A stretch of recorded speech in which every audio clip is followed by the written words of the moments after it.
Thank you very much, Matt. It is Armed Forces Day here at Angel Stadium. Wounded warriors arriving by a bus and active members of the military on hand as well. A beautiful Saturday afternoon in Southern California for the third of this four-game weekend series. It's the Los Angeles Angels of Anaheim and the Chicago White Sox. Good afternoon, everybody. Welcome to Fox Saturday Baseball. Kenny Albert along with Tim McCarver. White Sox have taken the first two games of this series. They have won 4 straight overall. Pitching, Tim, big reason why. It's been around forever. As long as a game of baseball, as a matter of fact, you're only as good as your starting pitching.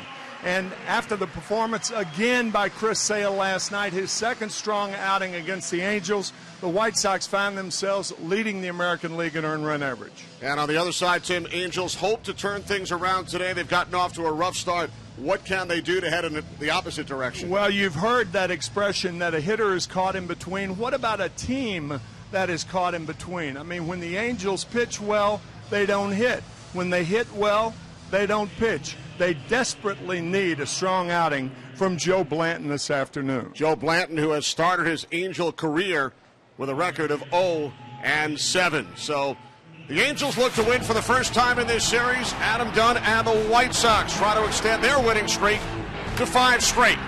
White Sox, Angels coming up on Fox.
And the White Sox winning 5-4 on Thursday night, 3-0 last night. The opening pitch brought to you by Budweiser, the official beer of Major League Baseball. Great times are waiting.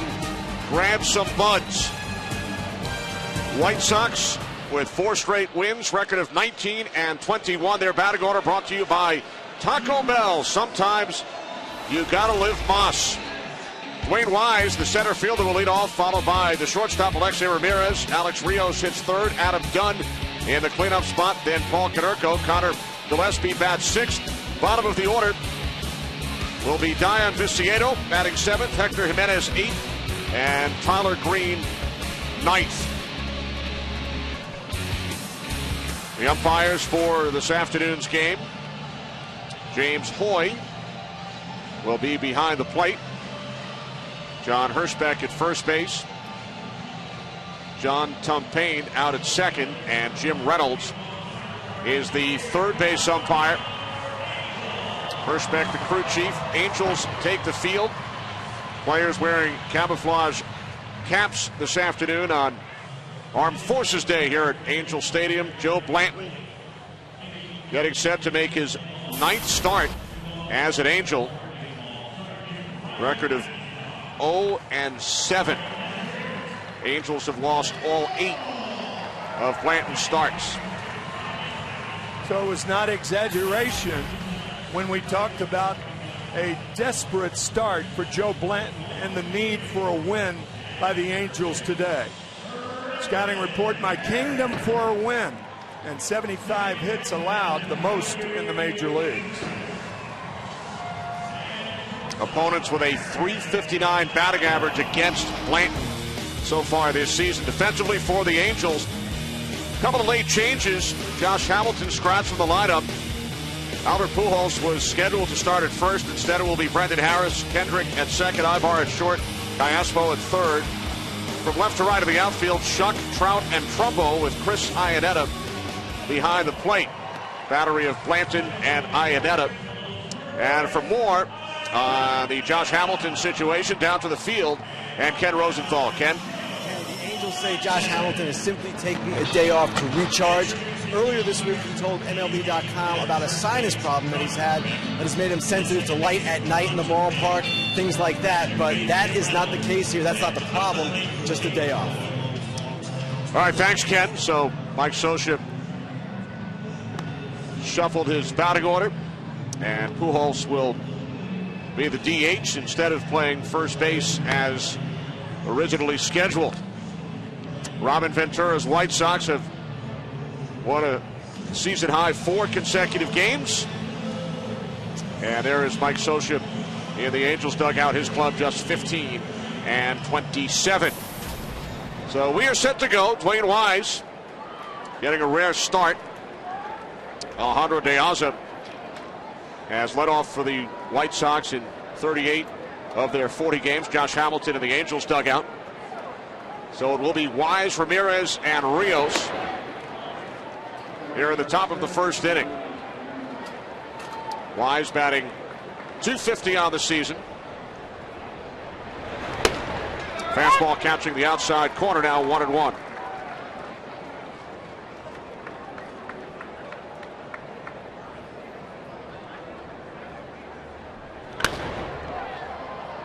Popped into shallow left center. Backpedaling and making the catch is the shortstop, Eric Ibar, for out number 1. Let's check out our 4 keys to the game.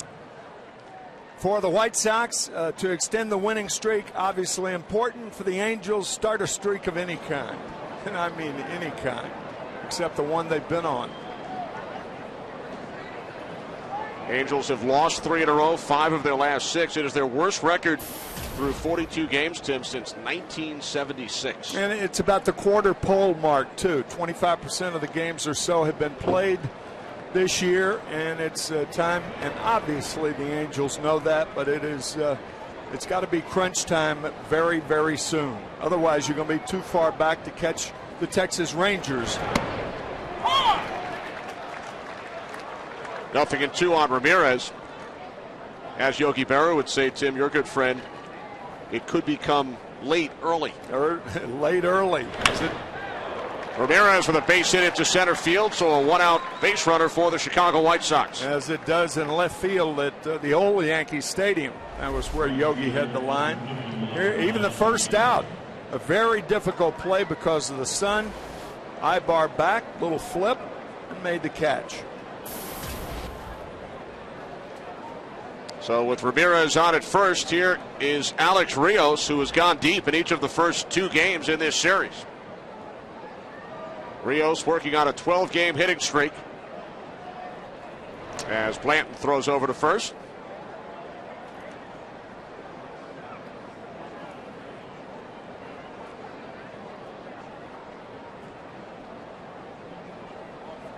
Rios with 10 home runs on the season, which is tied for 5th in the American League. How about the 2 home runs he has hit? One on Thursday night and one on Friday. To get credit for a home run and a half. They were so far to left center field. 2 blasts off the bat of Rios, his 9th and 10th home runs of the season. Solo shot off C.J. Wilson in the first inning last night. C.J. Wilson was victimized by Chris Sale his last 2 starts, one last Sunday when Sale took a perfect game into the 7th inning. And then last night's game, 7 2/3, only 3 hits and no runs. Wilson the victim both times. Sale throwing 16 2/3 shutout innings his last 2 starts, both against the Angels. A complete game 1 hitter on Sunday. Mike Trout broke up the perfect game in the 7th inning after Sale retired the first 19 Angels. I'm saying this kind of kiddingly, Kenny, but I mean, for an old left-handed hitter, a guy like Chris Sale with his motion and the violence in that motion almost makes you bail out as you're watching television. Bail against Sale. Bail against Sale is right. 0-1, Plant missing away. He's got to get that pitch if he's going to be successful.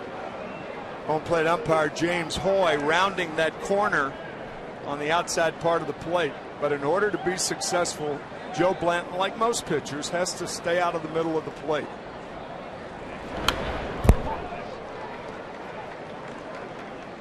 And Mike Socia telling us earlier, Blanton has pitched better than his numbers. He said he's feeling more comfortable now. Over his first 32 innings as an Angel this season, he did not retire the opponent in order over the first 32 innings. That's remarkable. With Ramirez on the move, this will drop in front of the right fielder Trumbo. So the White Sox now with 2 on and only 1 out here in the top of the first inning. Alexi Ramirez is a shortstop, of course, and he went for the decoy. He didn't know where the ball was because he didn't look at it. Mark Trumbo was a DH originally, but you could see Ramirez, if you've got to depend on your counterparts, the middle infielders, you're in trouble. So Ramirez could have ended up on third base, but a good play by Eric Ibar to make him think that there was a play on him. See, he doesn't look. You got to look back to the hitter, find the ball, and now he's forced to depend on Eric Ibar and second baseman Howie Kendrick. Those are not dependable guys. They're dependable for the Angels, but not for the White Sox. Right.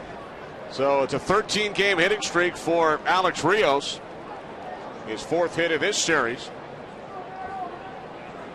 Here's Adam Dunn.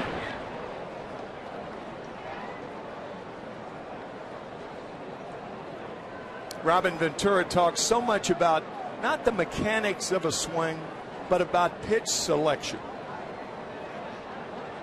Adam Dunn swinging at the first pitch. Dunn went deep last night, his 10th of the year. You know, Kenny, to simplify the mano a mano, the pitcher against the hitter tries to get ahead of the pitcher to get a predictable pitch. The pitcher, on the other hand, tries to get ahead of the hitter to throw an unpredictable pitch. That's it in a nutshell. It's not that simple. That's about as simply put as you can make it. Ball 1, says Jim Reynolds, third base umpire. So 1-2 on Dunn, who has 2 career home runs off Blanton. Back-to-back singles, Ramirez and Rios. Still only 1 out here in the top of the first inning.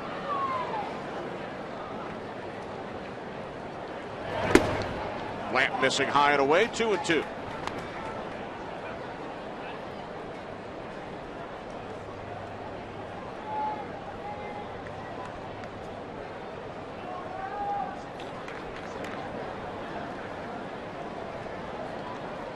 Ramirez takes his lead off second. Rios off first, and Dunn is down on strikes. Joe Blanton finally showing Adam Dunn the curveball after the first 4 pitches. 3 out of 4 fastballs, and then the curve gets Adam Dunn, who extends his streak of being 4th in the all-time home run list, or the all-time strikeout list, I beg your pardon. Number 1, the birthday boy today, Reggie Jackson. Reggie turning 67 today. Jim Thome second, Sammy Sosa third, and then Adam Dunn, 4th most strikeouts in baseball history. 2 on, 2 out. Paul Konerko at the plate. Batting just .184 over his last 19 games. Foul back to the screen, now 1-1.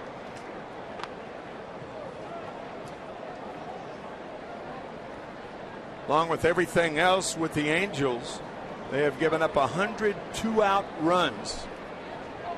Those are not cheap runs. Those usually are ones where, for the most part, you have to get a hit to drive them in.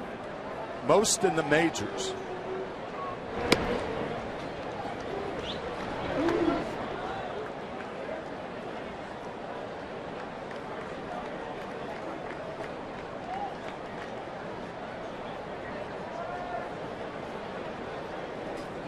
Connor Gillespie on deck.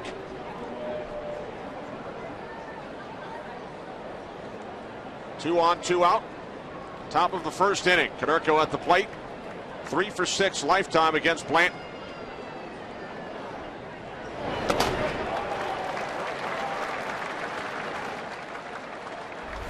Pitch selection. Again, Robin Ventura saying, if your mechanics are good, you swing at bad balls. You've got to make the ball be in the strike zone. How right he is.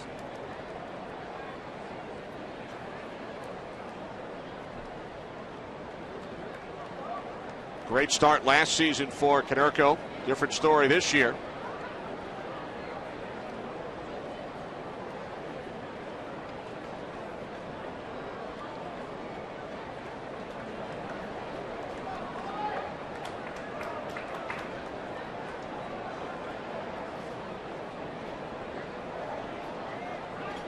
Pitch number 20 of the inning from Blanton, missing away. So the count is full. Blanton got away with one there. Second baseman Howie Kendrick over to cover the bag. That exposed the whole right side of the infield. Blanton should have stepped off. He delivered it home. And fortunately for the Angels, the ball was low to Konerko.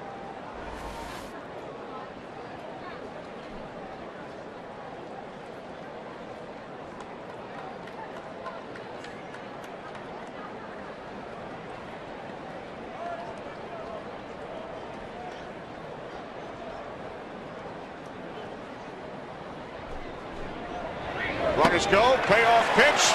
Konerko strikes out, so the White Sox strand 2. Angels do not allow another 2-out run in the first inning.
order is brought to you by Taco Bell. Sometimes you gotta live boss. Eric Ibar will lead off, followed by center fielder Mike Trout, then the designated hitter Albert Pujols. Mark Crumpo in the cleanup spot, followed by second baseman Howie Kendrick, then third baseman Alberto Callaspo.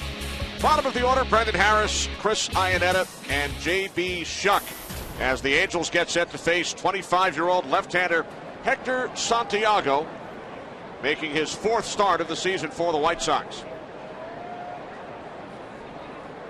7 relief appearances for Santiago to start the season, and Ibar drills the first pitch, and the running catch is made on the warning track by the left fielder Viciedo for out number 1. Sometimes a hitter swings at the first pitch and it kind of shocks an outfielder used to practicing on his jump. Well, he didn't have a chance to. First pitch, pretty good play by Viciedo. So 1 pitch, 1 away. We know that Santiago likes to work fast. In fact, his manager, Robin Ventura, told us he would love to finish every inning in about 3 minutes if he could. Called him an aggressive strike thrower. I've never heard it put like that. Sounds like the barker at a fair. Step right up. Watch this aggressive strike thrower. Here it is right here, the aggressive strike thrower. Better against right-handers than left-handers. Of course, Josh Hamilton out of there, so the Angels with only 1 left-handed batter in the lineup. 9th place hitting, J.B. Shuck.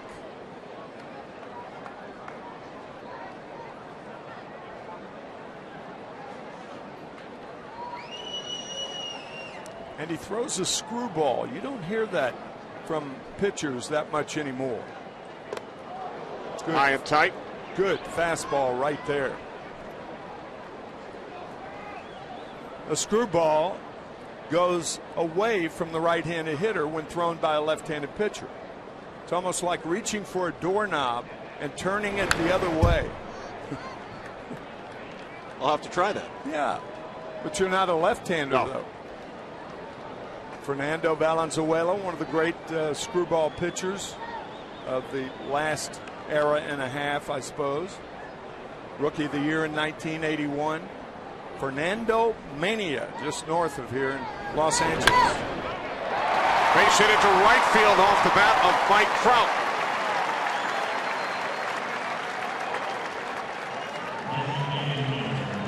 Fernando now a Spanish broadcaster for the Los Angeles Dodgers. Yeah, one of our games next week, in fact. The Dodgers and Cardinals. Good piece of hitting by Mike Trout, who discussed, talked to him for about a half an hour yesterday, and he discussed with me 2-strike hitting. And I'm telling you, he is beyond his years when you talk about hitting or talk about the game. His father played minor league baseball, trained since a wee tot. Strike 1 to Albert Pujols. Mike Trout, still 21 years of age. He will turn 22 in early August. Yeah. His dad played for Charlie Manuel in the Minnesota Twins system. I didn't know that. Wow.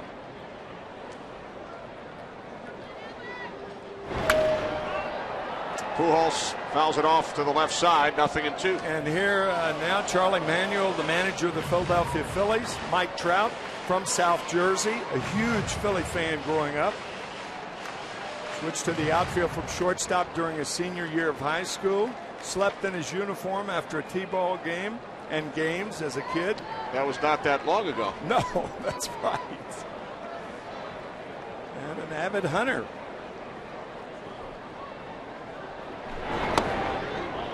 One and 2 on Albert Pujols, who homered on Thursday night. He's 1 for 8 in this series. Batting just .242 in his second season with the Angels.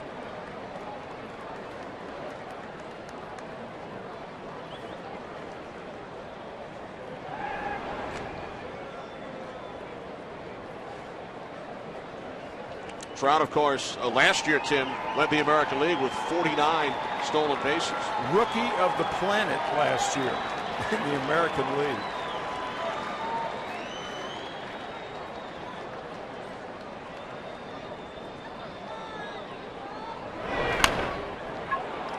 Nice backhanded play by Gillespie. And the White Sox turn 2. Terrific. So Pujols rounds into his 10th double play of the season, most in the American League.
Budweiser is sponsored by the 2013 Ford F-150 with EcoBoost. And by Taco Bell. Sometimes you gotta live Moss. Back at Angel Stadium, Kenny Albert, Tim McCarver, Ken Rosenthal. Top of the second inning.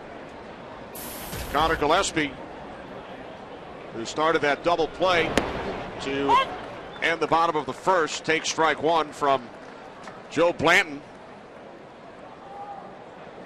Gillespie out of Wichita State, drafted by the San Francisco Giants, has done a nice job this year, Tim, for the White Sox.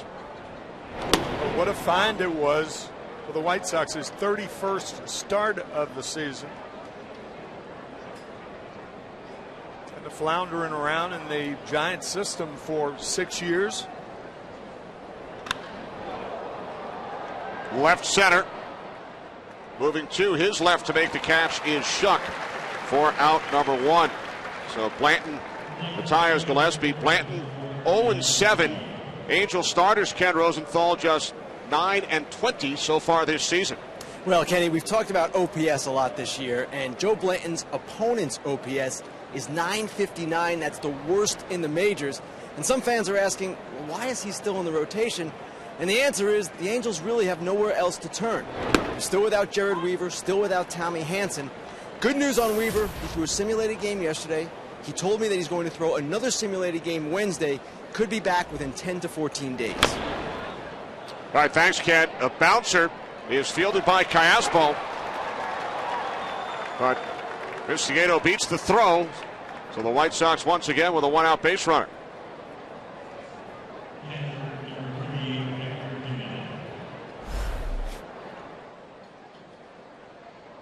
Jared Weaver pitching his simulated game yesterday here at Angel Stadium, Tim.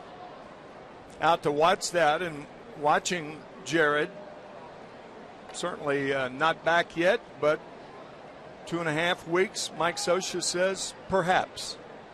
And what a big figure he is in Angel plans if they are to rally and come back from an atrocious start. Here's Hector Jimenez with 1 on, 1 out. Jimenez swings at the first pitch. 1 run for Shuck, 2 away. And Mike Scioscia telling us earlier, as far as Jared Weaver is concerned, it was a good first step. He was a bit tired, but showed some positives as far as his delivery during that simulated game. Yeah, you know, as far as Joe Blanton is concerned, you really have to beware if you're a fan of a team who puts that moniker of an innings eater beside his name. Joe Blanton was signed, and Jerry DiPoto, the general manager of the Angels, said, well, he'll be an innings eater. That's kind of a dangerous sign to me. In other words, it's not winning first and then in the process you eat innings, but it's innings eater before anything else. Blanton's numbers this year, he's had success in both Oakland and Philadelphia. Won Game 4 of the 2008 World Series for the Phillies. He's pitched in the postseason 5 of the last 7 years.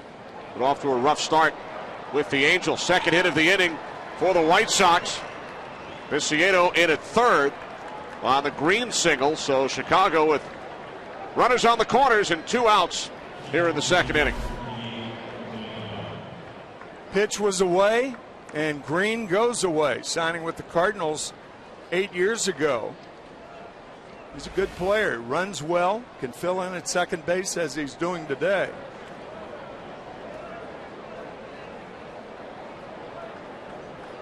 And for the White Sox, Tim, that is only the 11th time a runner has gone first to third on a single, fewest times in all of baseball. But they accomplish that here in the second inning. And now it's Dwayne Wise at the plate with runners on first and third. Wise popped up to the shortstop Ibar, his first time up, takes strike 1. And that particular trait, going from first to third, a trademark of Mike Scioscia and the Los Angeles Angels of Anaheim since Scioscia took over 14 years ago. First to third. I think of all the things that have changed in the game over the last 2 or 3 decades, base running is the biggest thing. A lot of hitters think that when they hit the ball, their job is over, when their job really is just beginning.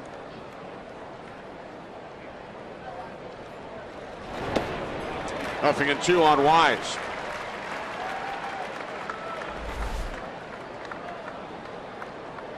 Good changeup from Blanton.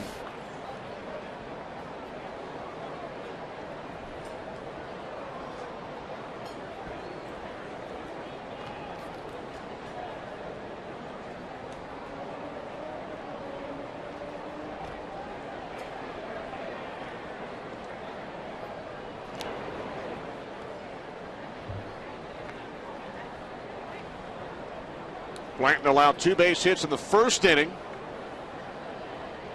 and then struck out Dunn, and Konerko has allowed 2 singles here in the second. Hoping to retire Dwayne Wise to end the inning.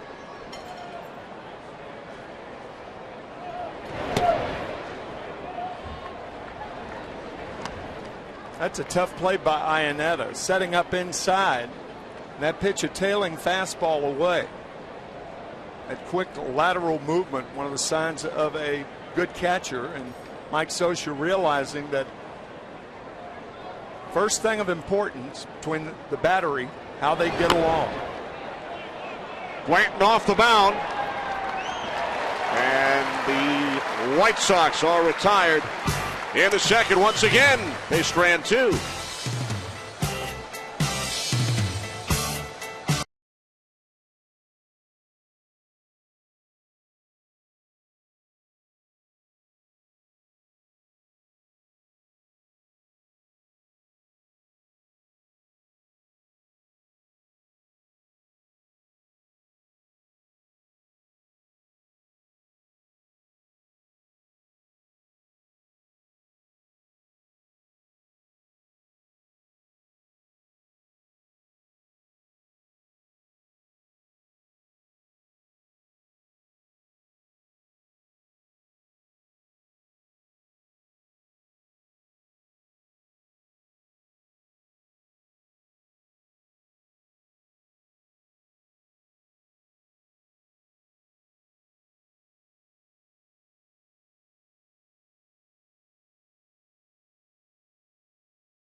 Budweiser, the official beer of Major League Baseball. Great times are waiting.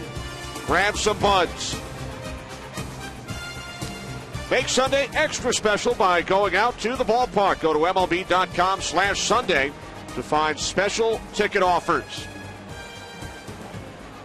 No score here in Anaheim, bottom of the second inning, as Mark Trumbo steps in to lead off against Hector Santiago. Fastball in for strike one. Trumbo 2 for 6 in this series, batting .265 with 9 home runs.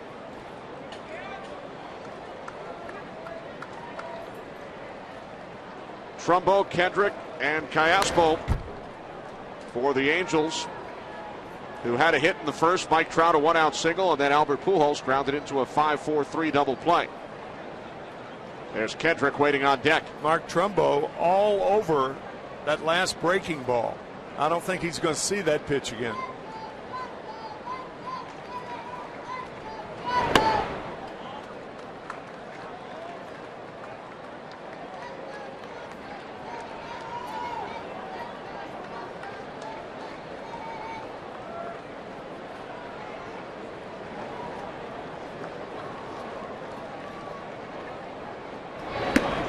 Two and two. That's that screwball. You could see it going away from the right-hander, Mark Trumbo. Really diving away too far outside.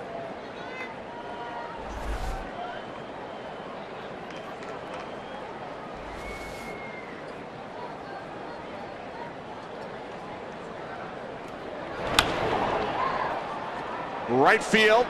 Rios coming on. One away.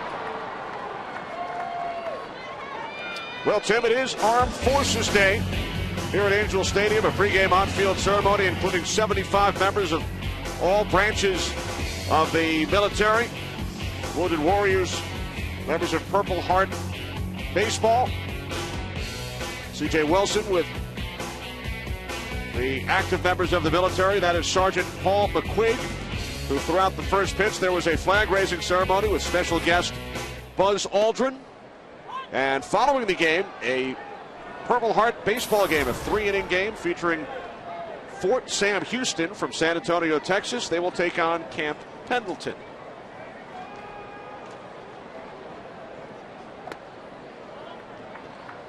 And you saw some of the Wounded Warriors arriving on the Fox Sports Regional Shuttle Bus, the Halo Express, arriving earlier today at Angel Stadium.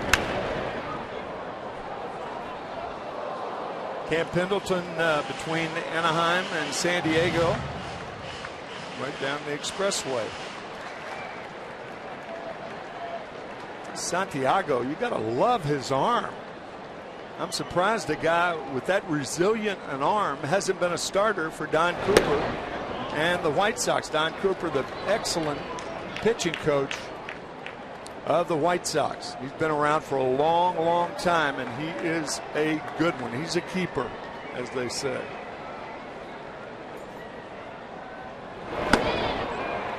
Santiago strikes out Kendrick for out number 2.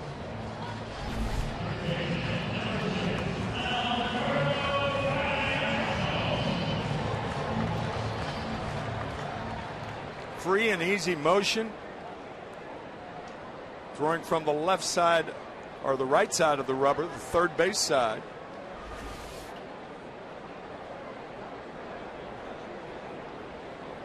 So now with 2 outs, Callaspo takes ball 1. Hector Santiago did start 27 of his 28 minor league appearances for the White Sox, but primarily a reliever in the major leagues. This is 55th appearance, only his 8th start. He was a 30th round draft pick by the White Sox back in 2006, his 7th year in the organization. Off the fist, fouled back. 1-2 on Callaspo. I tell you, it's very difficult, increasingly difficult, to fit a young man into your pitching schemes as a starter in the major leagues when he doesn't have but 1 year in the minor leagues throwing over 100 innings. Another screwball.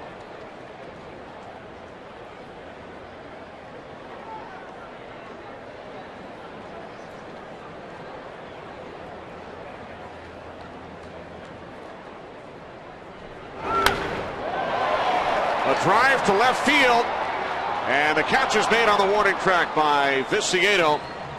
So Santiago retires the Angels in order in the second. We'll return after a word from your local Fox station.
No runs, 4 hits for the White Sox. No runs on 1 hit for the Angels. Alexei Ramirez will lead off against Joe Blanton. Ramirez singled up the middle his first time up.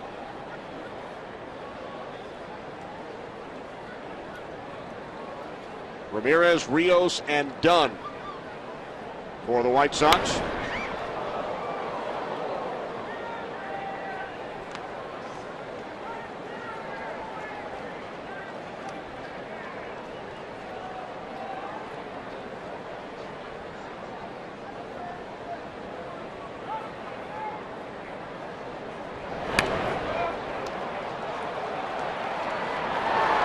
Ramirez bunts his way on. He's now 2 for 2. We spoke moments ago with Angels manager Mike Scioscia, and we asked him about the late lineup change today involving Josh Hamilton.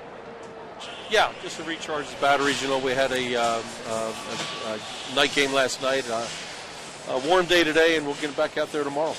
Joe Blanton has allowed 2 hits each of the first 2 innings, but he's gotten out of the innings without allowing a run both times. Your thoughts? Well, I think it's a great sign. I think, one thing Joe has pitched out of some trouble early in some of his games, and he's done well.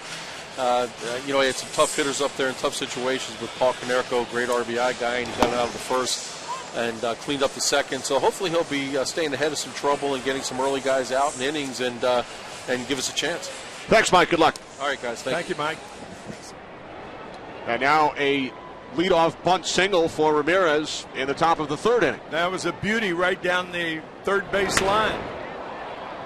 Callaspo with no play. He was playing Ramirez moderately deep. So understandably, no play. This is a blueprint down the third base line. 5th single. And here we are in the only in the third inning. No runs for the White Sox. Rios had one of those 5 singles back in the first inning, extending his hitting streak to 13 games. So with one away, time for the Lowe's Never Stop Improving game break. Matt Vescursion. Kenny, the Rays have won 7 of their last 9. They're playing catch-up early today. Adam Jones strikes for a 2-run home run in the first. Next batter, Chris Davis. They go back-to-back, do the birds for Davis's 12th of the year. He gets a share of the American League home run lead. O's up early, trying to snap out of a 3-game slide. Kenny and Tim, back to you guys. All right, thanks very much, Matt. 1 out following the strikeout of Rios.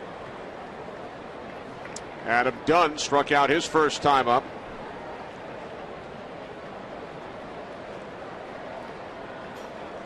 Ramirez takes his lead off first with 1 away.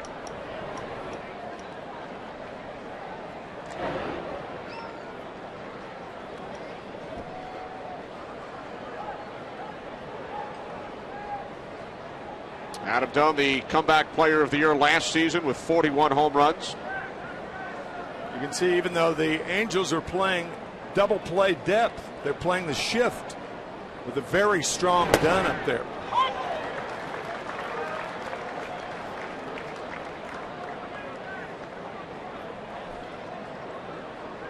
Konerko on deck. So the third baseman, Callaspo, at the usual shortstop position. Ibar, other side of the bag.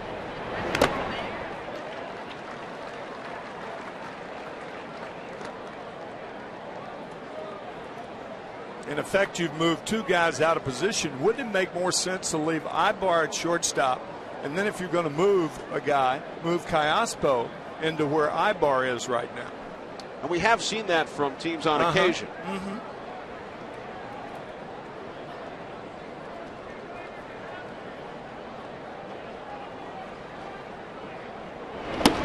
Call strike 3 on the inside corner. Dunn strikes out for the second time. Good fastball. Remember we talked earlier about Blanton needing the corners. Well, he got one from home plate umpire James Hoy. Right on the inside corner to get Adam Dunn for the second time this afternoon. So now Callaspo and Ibar return to their usual positions on the field. With 2 away, it's Konerko. Struck out his first time up.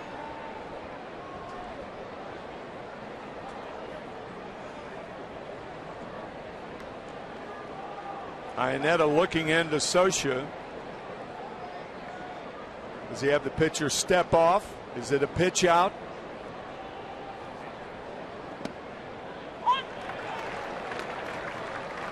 Running game controlled by a lot of managers from the bench, particularly when that manager is an ex-catcher.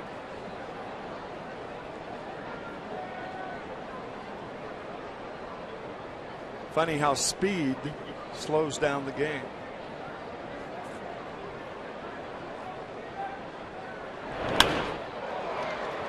There's a base hit into center field off the bat of Konerko. Ramirez all the way to third. So for the second time in 3 innings, the White Sox, who coming into the game had only gone first to third on a single 10 times, they've done it twice. Both times with 2 outs. They had 2 single hits in the first inning, second inning, and now the third. Ramirez goes to third easily.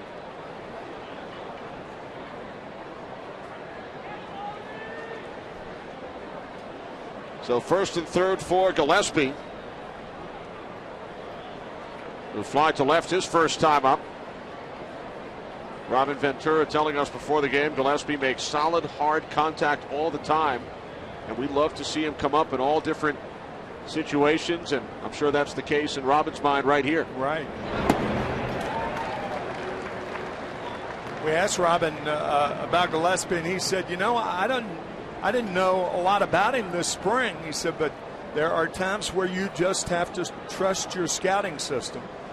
And he did, and it has paid early dividends for the White Sox.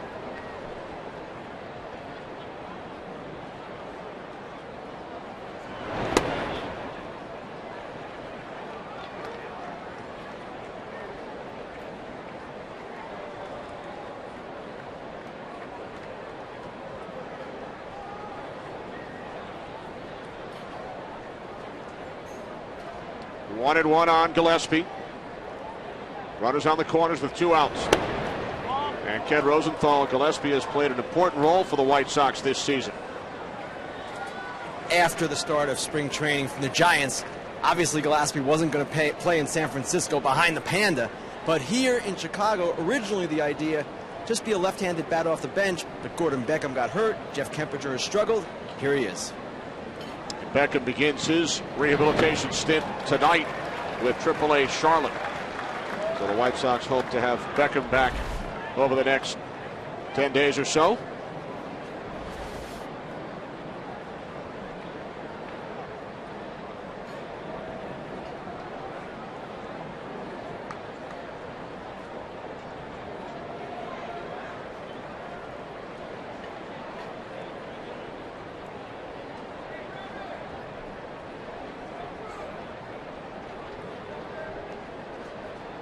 Two and two on Gillespie.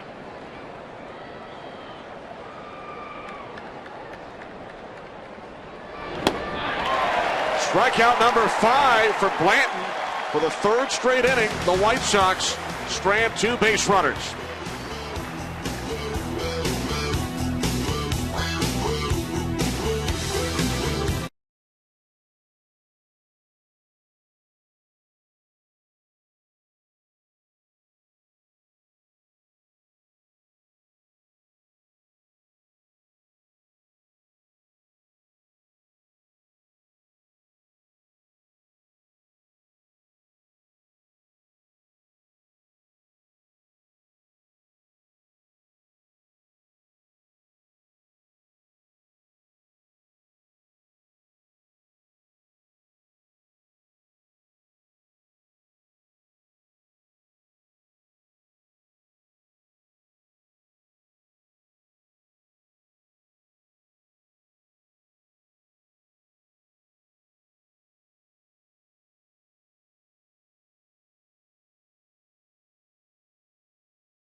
Presented by Budweiser from Angel Stadium.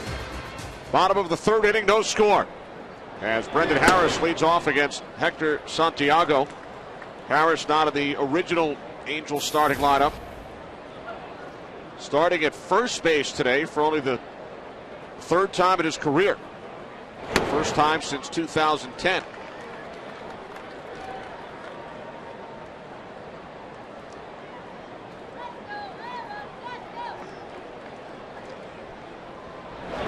Harris now playing for his 7th big league ball club. Did not play a major league game over the last 2 seasons, but earned a job with the Angels this year. First 3-ball count, Tim, for Santiago.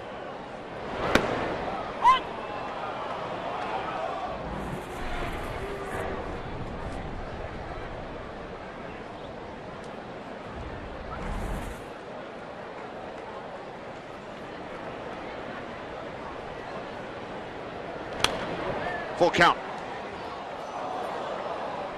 It's much more important for a guy like Joe Blanton, who is not a hard thrower, to stay ahead than it is for a guy like Santiago. Santiago can blow you away even if you're looking for the fastball. Aggressive strike thrower. Aggressive strike thrower. Gotta love it.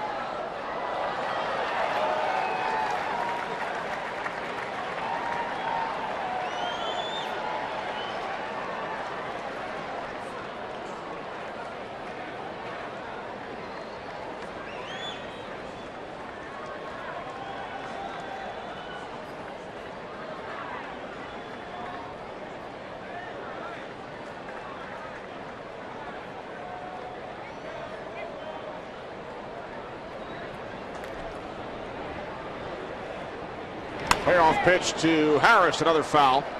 Kenny, I said something earlier about Santiago and how he progressed through the White Sox minor leagues. He averaged only 85 innings a year his first 5 years. Harris loses his bat as he strikes out. That was a screwball, a 3-2 pitch. Harris looking for the fastball, lost his bat and his at-bat. There you can see that grip where that ring finger is used. A little scroogey away to Harris. Second strikeout for Santiago. You know, you get my point, though. I mean, how are you going to train a young pitcher like Santiago to be in your starting rotation in the majors if he doesn't break 100 innings for 5 straight years in the minors? Had 1 year when he threw over 100 innings. That was in 2011. In the minor leagues, only 27 starts and 156 appearances. Yeah.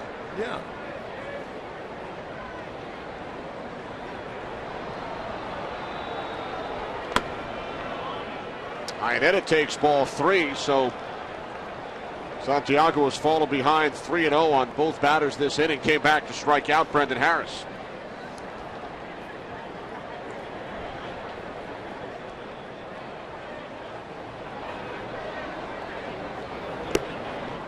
He walks Iannetta on 4 pitches. First walk issued by Santiago. Celebrate the craft of baseball. For a chance to win a Chevy Impala and a trip to the Major League Baseball All-Star Game, visit ChevyBaseball.com. Looking down there, Chris Iannetta walked 4 times on Thursday night. Game won by the White Sox. And then walking the first time up today. When you think about it, a catcher should be able to walk more than any other regular in the lineup, because he looks at the strike zone and every pitch when he's behind the plate, not from the same vantage point. Different angle. Right. Was that your feeling as a player, as a catcher? Pardon? Was that how you felt as a catcher? I did, yes. You concentrate on the strike zone so much as a catcher that it should be locked in when you're at the plate, even though, again, you're looking at it from a different angle, but the same thing holds true. You know what the corners are. You know where just above the knees, the strike zone, the lowest part, middle of the letters, the higher part.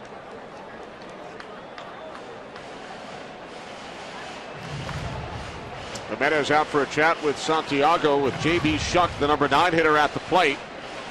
1 out. Iannetta, the runner on first. Iannetta now leads the Angels in walks this season with 22.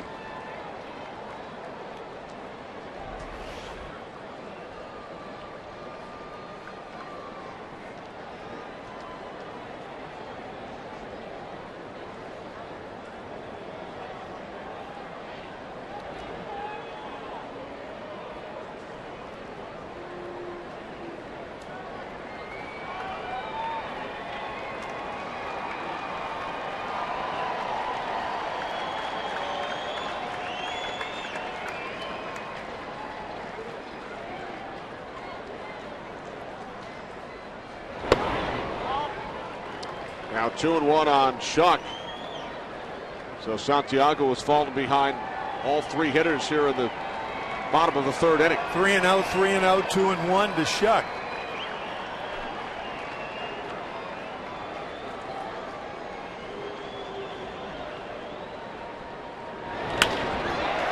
Shuck with a bloop base hit into left center. Moving to second, Iannetta. So the Angels now with 2 on, only 1 out, and the top of the order coming up. JB played in last Sunday's game against Chris Sale, one of the toughest left-handers in the game against left-handed hitting, and got the only hit in that game.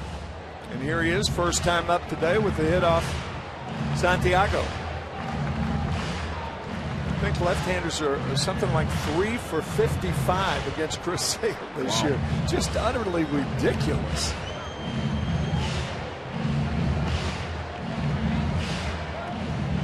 Angels threatening here in the third.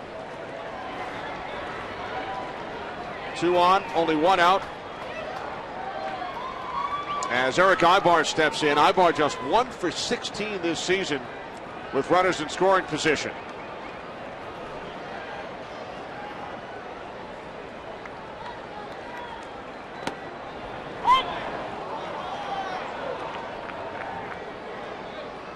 Our guys on the ball in the truck.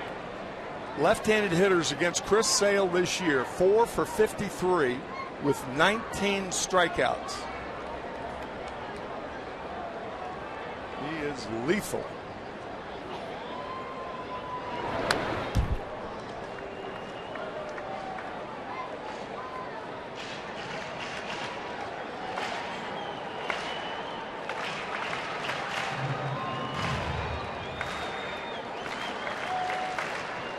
The Angels thrilled that they will not have to see Chris Sale again this season.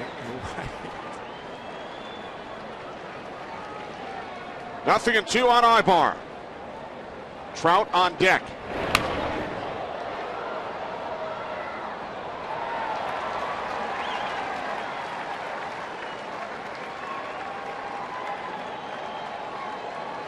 Well, the season began with such high hopes for Southern California.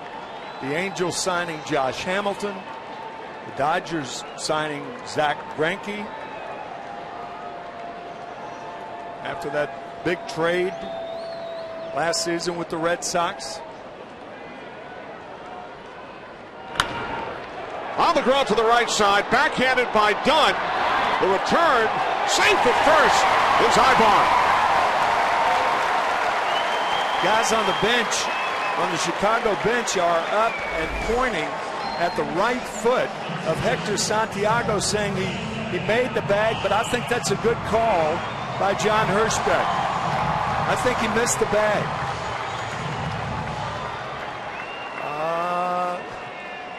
I think the guys on the bench might be right. It certainly looked like that from their vantage point.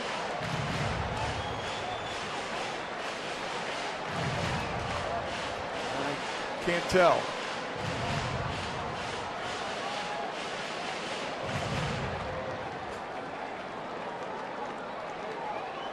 Yeah. There's the space between the left foot and the bag, about 3 inches. Good call by John Hirschbeck.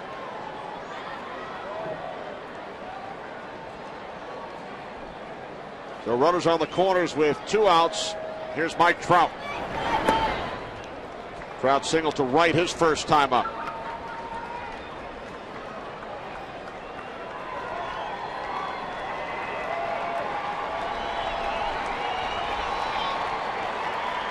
Iannetta takes his lead off third. Ibar off first.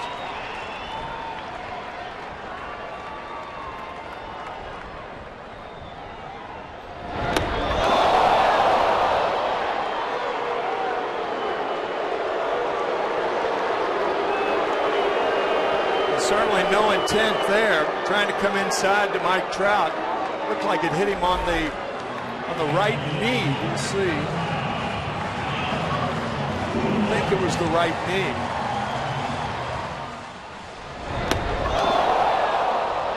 Albert Pujols on deck.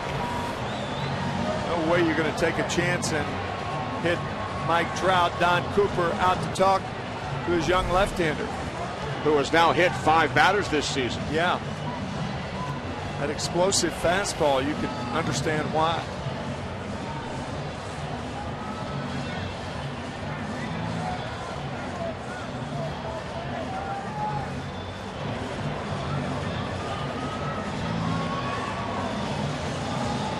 So the base is loaded for Pujols, who grounded into a double play to end the first inning.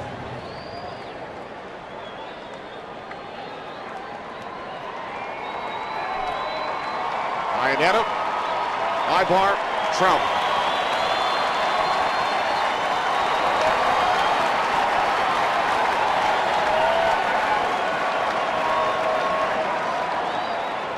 Twelve grand slams for Pujols, all with the Cardinals. Strike one.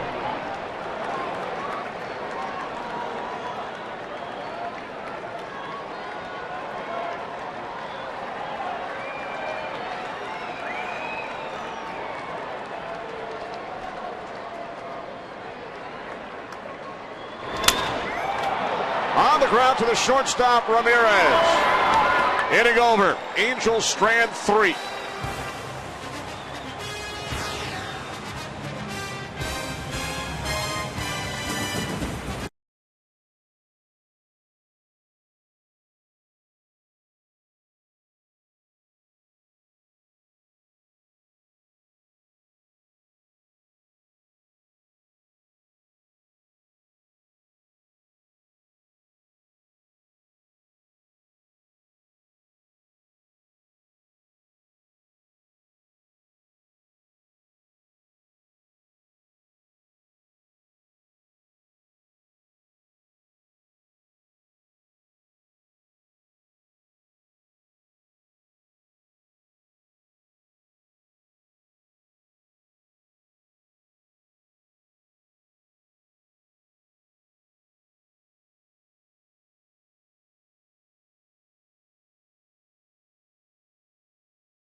Is sponsored by Bayer Advanced Aspirin, the official pain reliever of Major League Baseball.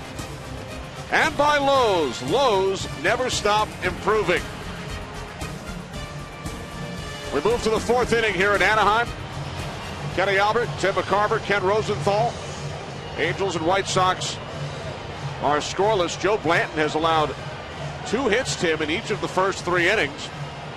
But the White Sox have stranded 6, and the Angels left the bases loaded in the 3rd on the Pujols ground out. So he's presently working on an 18-hit shutout if he completes the game. That's right. He would take it. In a second. Piciedo leads off for the White Sox. An infield single back of the 1st inning.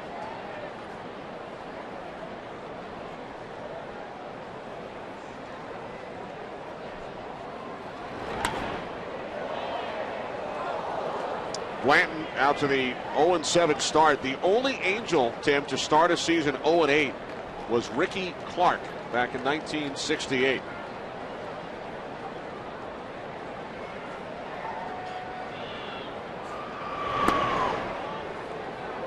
This franchise started back in 1961 when the Cowboy, Gene Autry, went to the winter meetings in hopes of getting the radio contract and ended up with a ball club.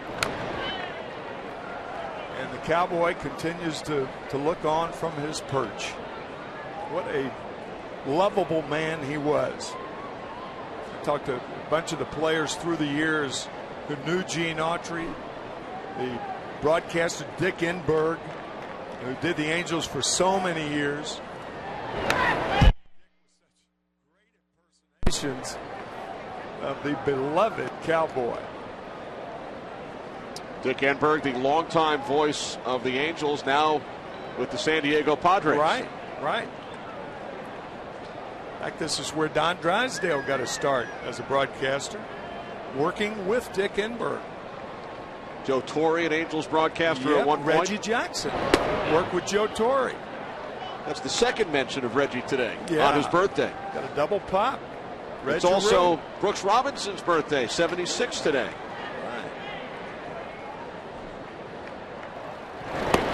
Payoff pitch, Blanton missing low and away, ball 4. So Viciato heads down to first. First walk issued by Joe Blanton. Well, the Angels brought in Josh Hamilton. Big changes for the Dodgers. Lakers eliminated in the first round. Clippers as well. Ducks lose in 7 to the Detroit Red Wings, but the Los Angeles Kings still alive with a 2-0 lead on the San Jose Sharks. The Kings, of course, the defending Stanley Cup champions.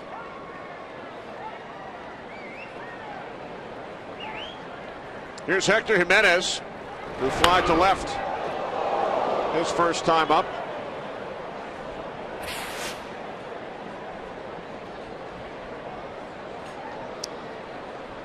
Not exactly what the fans here in Southern California hope for.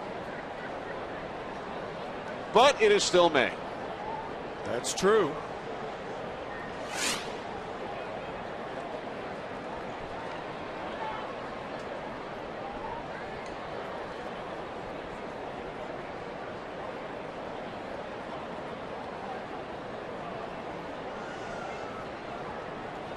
Viciato takes his lead off first. The 0-1 Jimenez. Base hit into right field. On his way to third is Viciato. So for the third time in 4 innings, a runner moves from first to third for the White Sox. As we check in with Matt Vasgersian in the MLB Network studios for a game break. Matt? Kenny, Jair Jurgen's making his Orioles debut and trying to hang on to the early 4-0 lead he was staked to. Yunel Escobar doubled in a run, and then Matt Joyce sent a 2-run shot over the right field wall, making it a 1-run ball game in Baltimore. Kenny and Tim, back to you guys. Thanks very much, Matt. So Matt Joyce, who grew up in Tampa, goes deep for the Rays in Baltimore. Here's Tyler Green with runners on the corners, nobody out.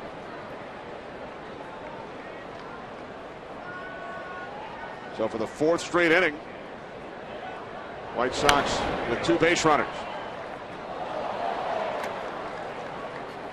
Amazing, isn't it? White Sox went first to third only 10 times all year over their first 40 games. They've done it 3 times in 4 innings on a single.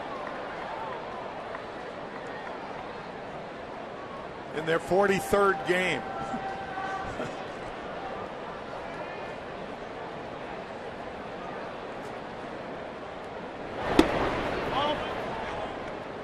Like that 41st game.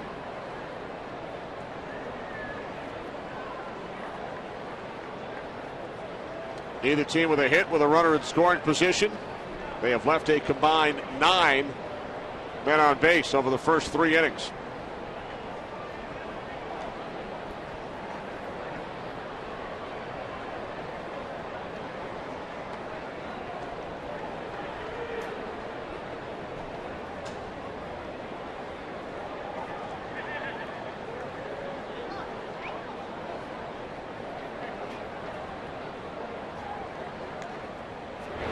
To Green, now 1-2. Tyler Green out in front. Joe Blanton using that changeup very effectively. It's almost a pitch that you have to sit on if you're a right-handed batter. Remember, Green single to right field his first at bat. 2 strikes, you take a different approach, try to go the other way.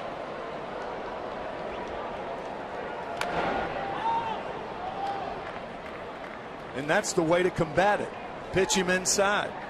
Mike Trout talking yesterday, about 2-strike hitting. He said the best time to jam hitters is with 2 strikes, and he's right.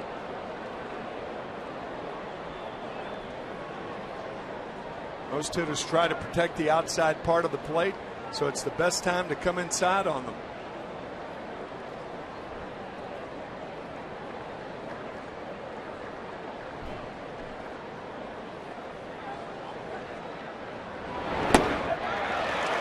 Green down on strikes, 6th strikeout for Joe Blanton. Now a double play could end the inning instead of scoring a run. So the inside fastball and back outside with the changeup to get Green.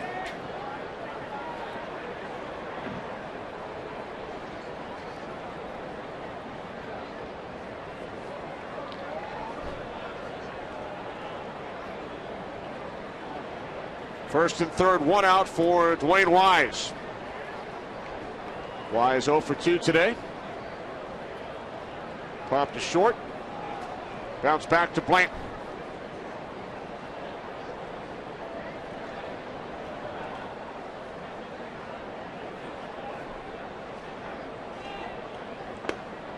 Dwayne Wise, of course, best remembered for a catch he made back in July of 2009. To save Mark Burley's perfect game, July 23rd, 2009.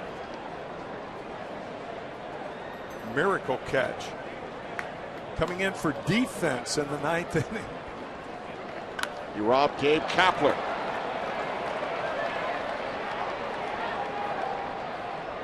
Wise now 0 for 3 as the catch is made by the shortstop, Eric Ibar. Chicago White Sox fans never tire. In for defense. What a great move.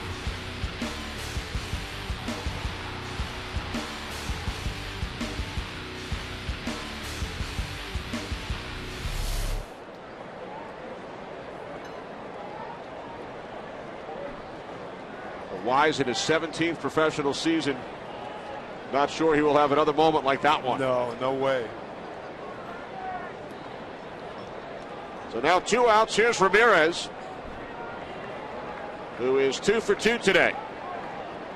Bunt single his last time up.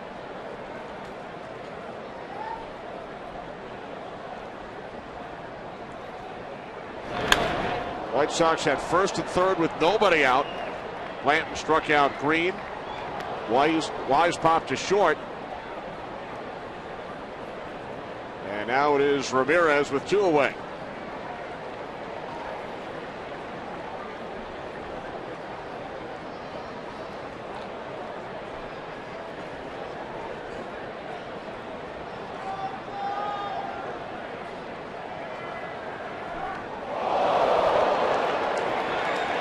Ramirez will head to first, but first he has some words for Joe Blanton. Again, there is no way, in my view, that Hector Santiago hit Mike Trout on purpose. Consequently, there's no way Blanton did it. First and third to get to your number 3 hitter, the hottest hitter on the Chicago White Sox? Come on.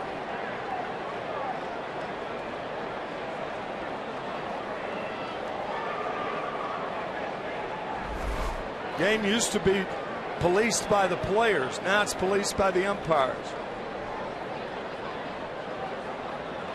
And what used to be is better than what is today. Joe Blanton say he's got to be thinking, you got to be kidding me. I've lost 8 straight starts, actually 7, but the team's lost 8 that I've started, and I'm going to hit somebody in a scoreless game in the 4th inning? What are you talking about? How do you really feel, Tim? Well, I mean, honestly. So here's Rios. As you said, the hottest member of the White Sox has gone deep each of the last 2 games. 2 career grand slams for Alex Rios. Bases loaded with 2 outs here in the top of the 4th inning.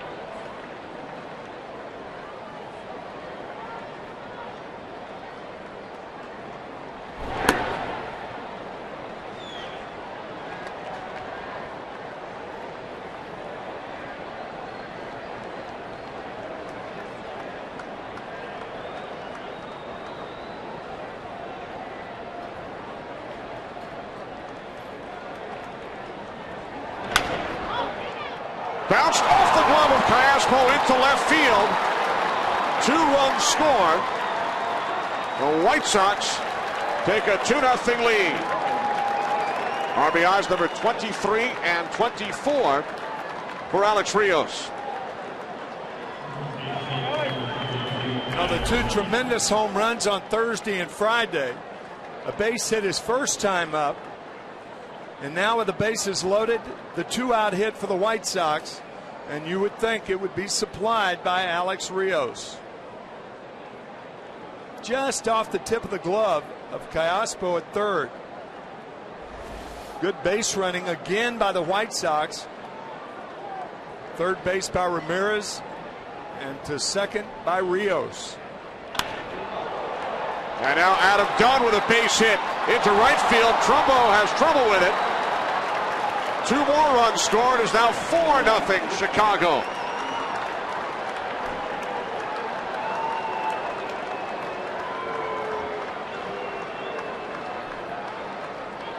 Not much room out there for Adam Dunn to hit the ball hard and find a seam, but he hits it just over the glove of Howie Kendrick.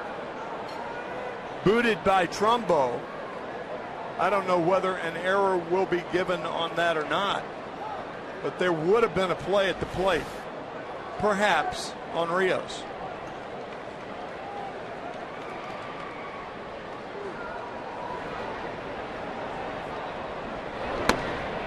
Strike 1 to Konerko. I'm sure Joe Blanton and the Angels are thinking there would probably have been a play on Rios, but I'm sure Joe Blanton and the Angels are thinking, we get the pop up from Dwayne Wise, maybe we'll get out of another inning with 2 runners on. But not so. Off the glove of Blanton. And Konerko is safe.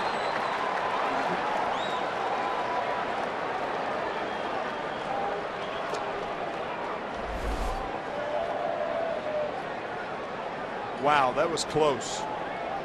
Blanton ducking, he got his glove up. A tracer hit up the middle. No play on Konerko. And remember, Tim, on the bobble in right made by Trumbo, who is not scheduled to start in right field. That's true. It was Josh Hamilton in the original batting order before the late changes.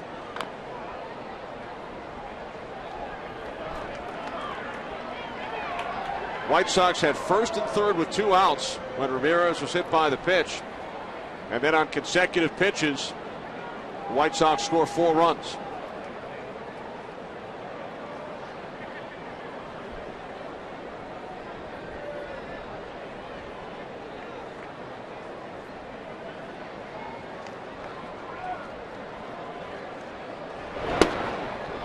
Gillespie, the 9th batter this inning for the White Sox.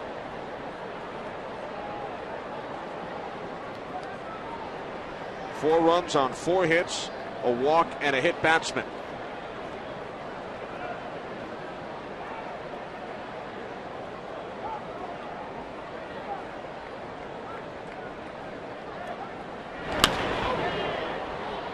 Now 1-2 on Connor Gillespie.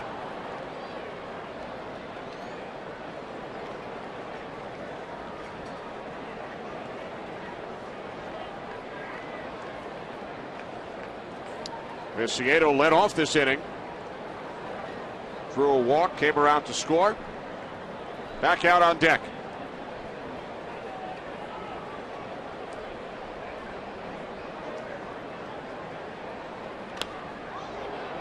Gillespie pops it up. And the catch is made by the center fielder Trout to finally end the inning. White Sox score 4 on Joe Blanton.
Anaheim, White Sox lead the Angels 4-0 as Mark Trumbo takes strike one from Hector Santiago. We welcome in from the White Sox dugout Jake Peavy, who has 3 consecutive wins, record of 5-1 this season. Jake, first of all, thanks for joining us, and your thoughts on your teammate Chris Sale, his performance once again last night, doing it for the 2nd consecutive start against these Angels. Right. Well, we've known for a while around here what we've had in Chris Sale, and trying to get the word on the street. A few more performances like that, another all-star year that following up what he did last year. Chris Sale's an outstanding young man and a big part of this team, and will be for years to come. Oh, Lord, get out.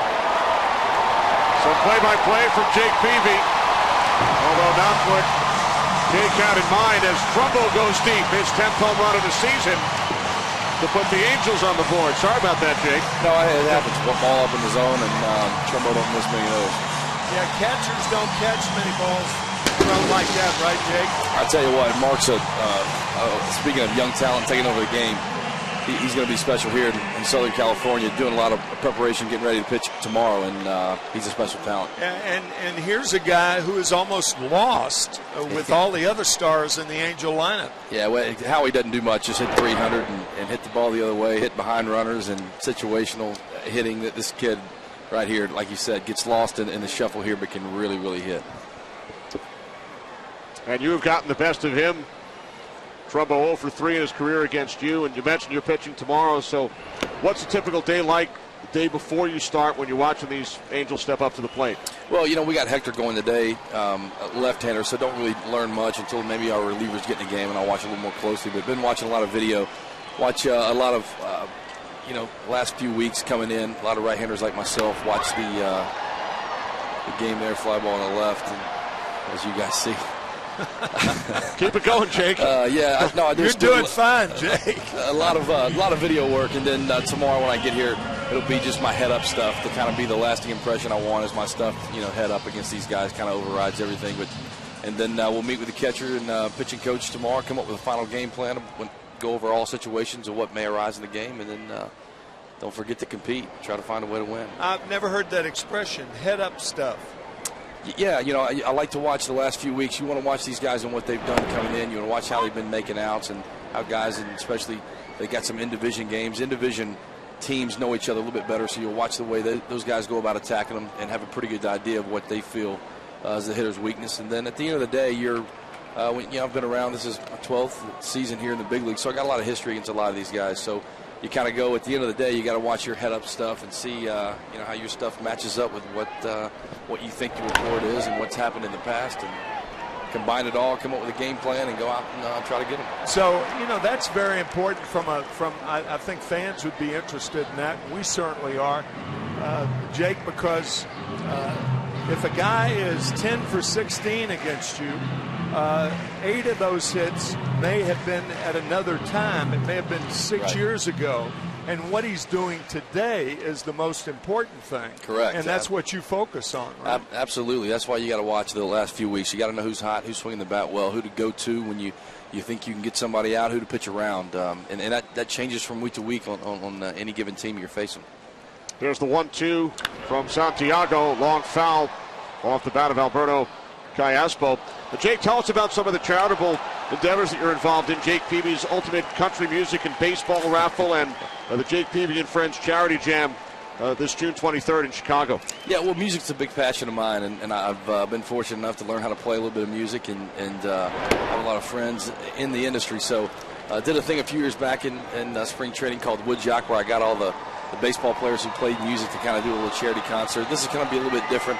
Going to play some music myself, and some of my teammates are going to play, but bringing in some different artists from all over, a couple different genres, and we're going to jam on the 23rd of June there in Chicago. There's a base hit into left field off the bat of Callaspo, and the fans can find out more by logging on to whitesox.com/Peavy. How about Hector Santiago, Jake, in his 4th start this season? Running into a little bit of trouble here in the 4th inning, but we were impressed over the first 3. Yeah, Hector's got a great arm, and to really be stretched out. When we lose Gavin Floyd, goes down to Tommy John surgeon. We all wish him the best. Gavin, we're thinking of you, buddy. But Hector stepped in and done an outstanding job, giving us chances to win the ball game. He's a very wiry kid. He's go all the time, and we got to slow him down. But great arm, tremendous stuff, and he's going to do nothing but get better the more he's out there. Well, Jake, as always, we appreciate you joining us. Great job with the play-by-play, and good luck tomorrow. Kenny, Tim, thanks for having me, bud. All right, Jake. All right, Jake Peavy, who will be opposed by left-hander Jason Vargas in the series finale tomorrow.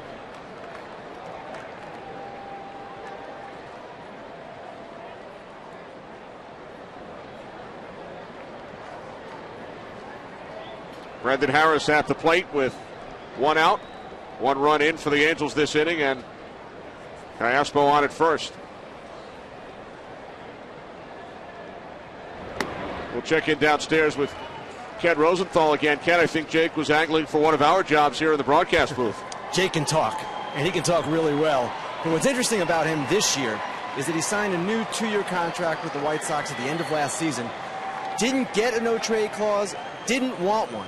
And Jake's reasoning is that all he wants to do at this stage of his career is win.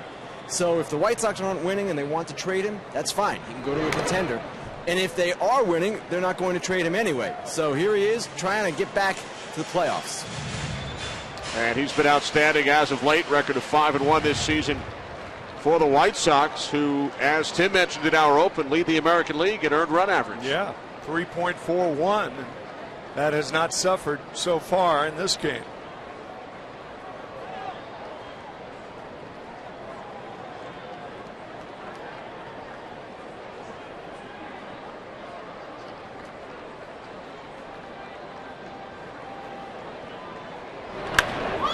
Harris fouls it off to the right side. Now 2-2.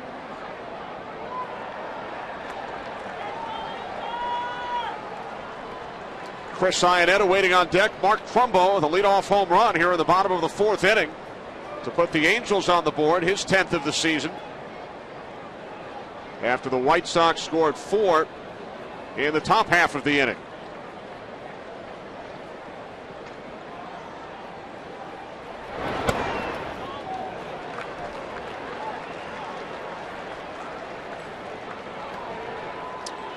Time now for the Own Your Space Pitcher Profile, brought to you by Avis. 67 pitches thrown by Santiago. He's allowed a run on 4 hits over the first 3 1/3. Payoff pitch to Harris. Fouls it back.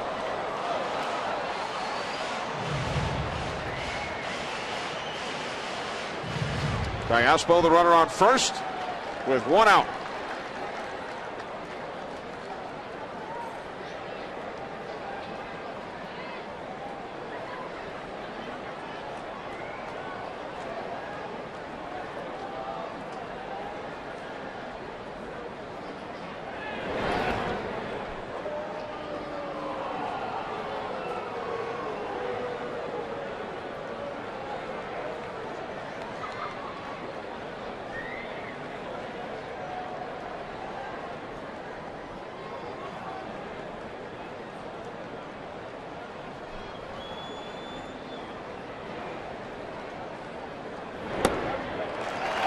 Ball 4, so Harris heads down to first.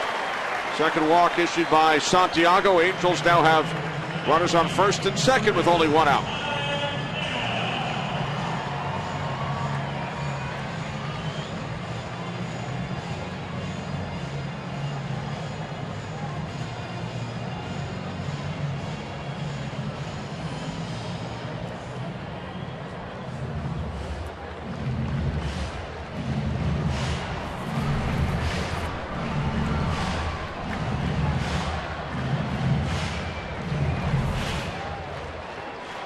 Chris Iannetta walked his first time up on 4 pitches.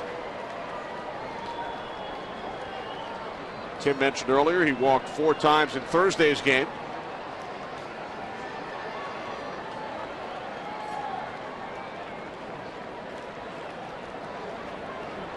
Gallaspo takes his lead off second. Harris off first. Santiago to Iannetta, strike 1.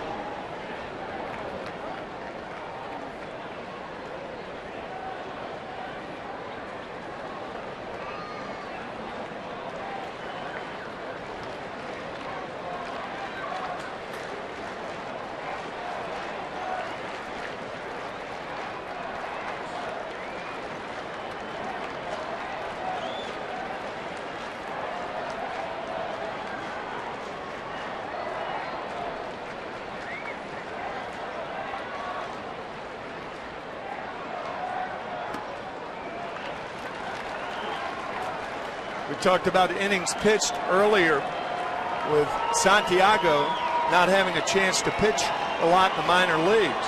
A lot of those pitch counts, I think, happen prematurely. And young pitchers come to the major leagues, they don't have a chance to pitch out of trouble, which is what Santiago has to do right now.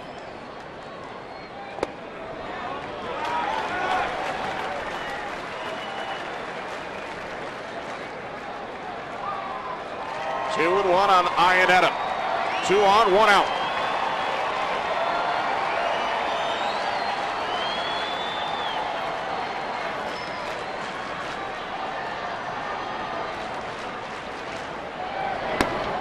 Strike 2.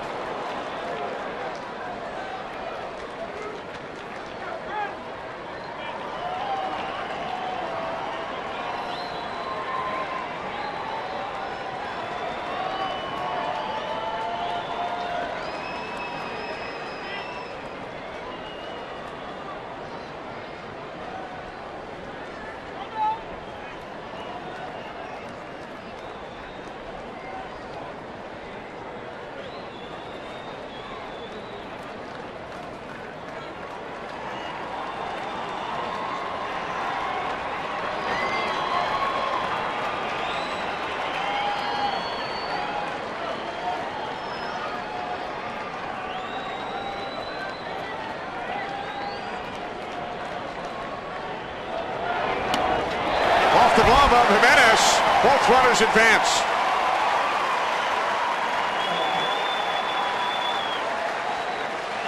That's that screwball up and away.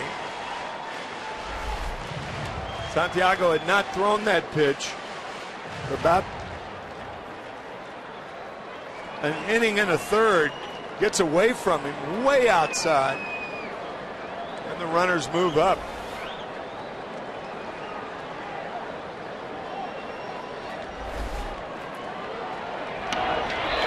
They can walk 82 feet.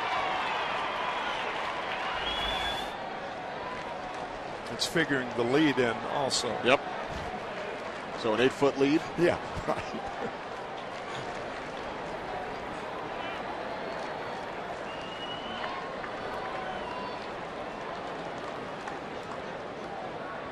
Only time Santiago has slowed down this afternoon is when he's been in trouble.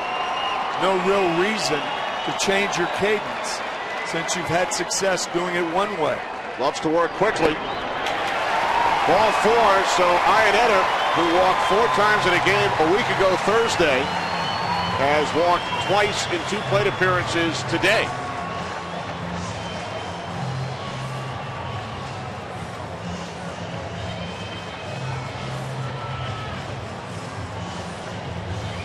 I think Don doesn't go out there and talk about mechanics very much, and it's really not what pitching coaches should be doing because it requires too much thought.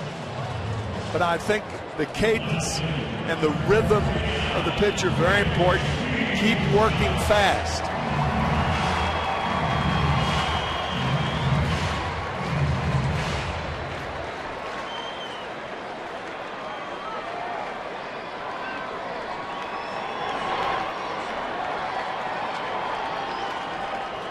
Angels have loaded the bases for the 2nd straight inning.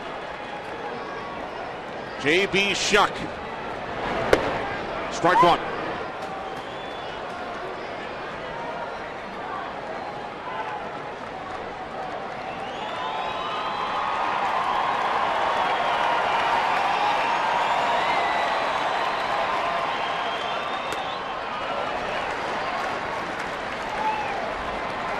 Shuck with no career grand slams, Tim. In fact, he has not hit a home run in the major leagues. Nate Jones up in the White Sox pen.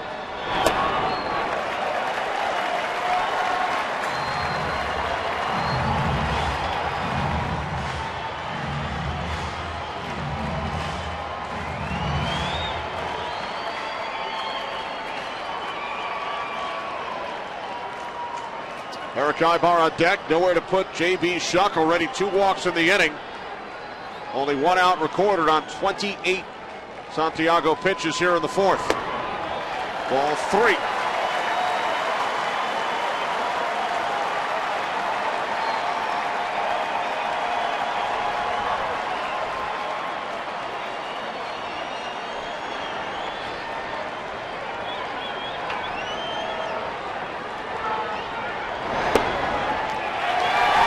Straight walk. Coming home is Callaspo. It's now a 4-2 White Sox lead.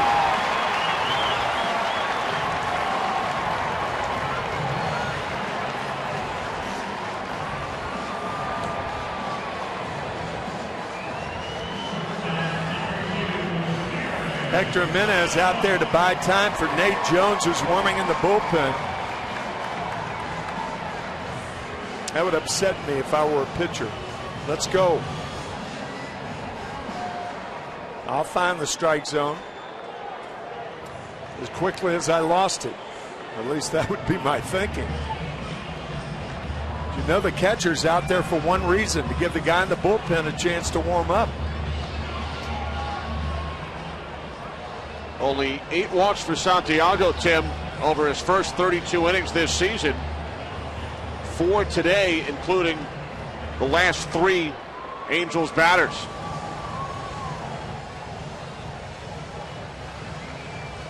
So that will be all for Hector Santiago, who will add a leadoff home run here in the 4th. Mark Trumbo took him deep. Got a base hit, 3 straight walks. His day is over.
Moments ago, return to the White Sox dugout, and the water cooler took the worst of that exchange. Yeah, I mean, what the water cooler, he's shaking hands with everybody, shaking hands, and then boom, the water cooler.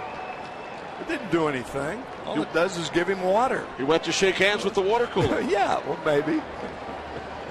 So the base is loaded. Eric Ibar at the plate, facing 27-year-old right-hander Nate Jones, and Ibar flies out to right. Tagging is Harris. It's now a 1-run game. 3rd run of the inning for the Angels. Sacrifice fly. 3rd run batted in of the season for Ibar.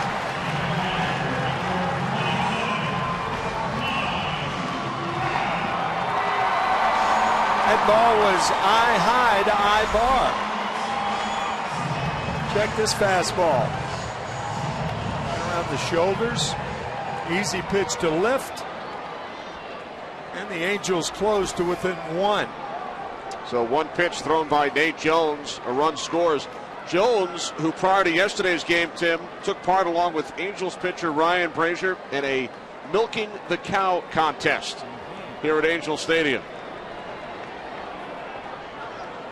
And we are told that Jones put up a valiant effort, but Brazier had the advantage as Shuck moves to second on a wild pitch.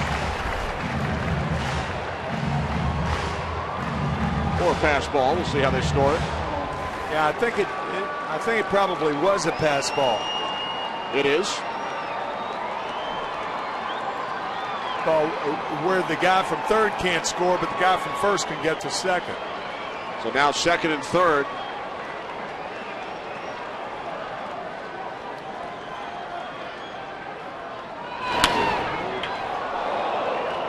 Iannetta had to duck. There's that word guy again. I think if you took the word guy out of the baseball lexicon, you would rob it of 10% of its language. What do you think? At least.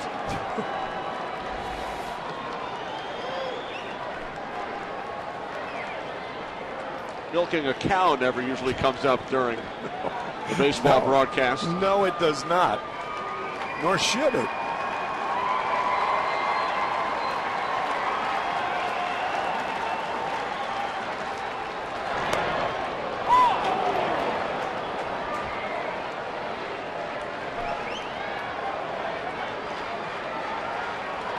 When did that take place, by the way?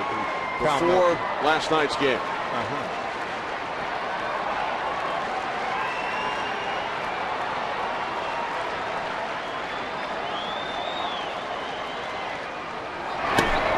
So Jones milks a cow on Friday night, retires Trout on Saturday. Angels score 3 in the inning, pulled to within a run.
Ball presented by Budweiser. After a scoreless first 3 innings, a combined 17 batters went to the plate in the 4th. 7 runs crossed the plate. It took 43.5 minutes, including the break between innings. And it's now a 4-3 game. White Sox with the lead.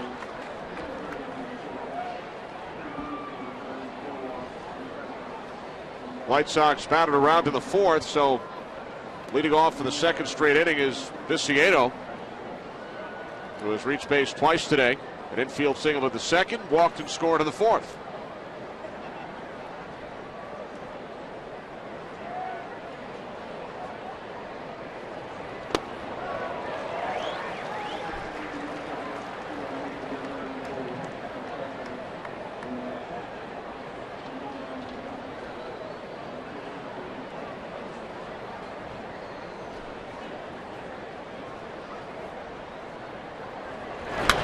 From Blanton, fouled off to the right side. Jeff Manto is the hitting instructor for the White Sox, and Viciedo was on the disabled list with that oblique stress. And Jeff Manto saying, you know, I know this may sound strange, but he might be a better hitter now. And the reason for that, if a hitter has something wrong with his torso, he just tries to make contact and doesn't try to do too much, knowing that if he did too much and swung through it, it would hurt. So that's what Jeff Manto was talking about, and there's a lot of truth to that. Of course, it doesn't mean you ought to go out and get pummeled at night and be in pain when you play, but there is an awful lot of truth to that. You don't try to swing and hit the 5-run home runs. Makes sense. Yeah, it does. The Ciedo hit in the left shoulder by Blanton, who hit Ramirez with a pitch back in the 4th inning. Again, trying to come inside. 2 strikes.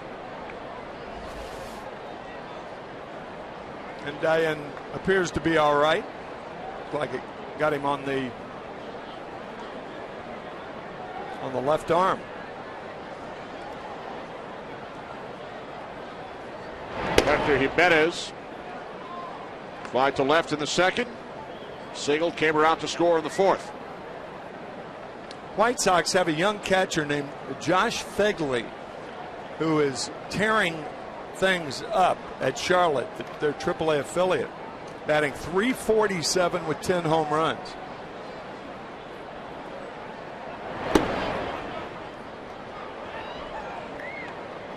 White Sox catchers Jimenez and Tyler Flowers batting just .192 collectively, which is last in the American League among catchers. Action in the Angels bullpen. Robert Coelho up and throwing.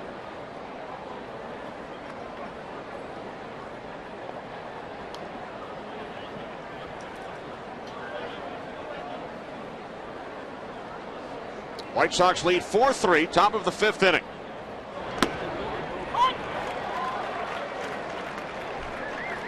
White Sox have stranded 2 base runners in each of the first 4.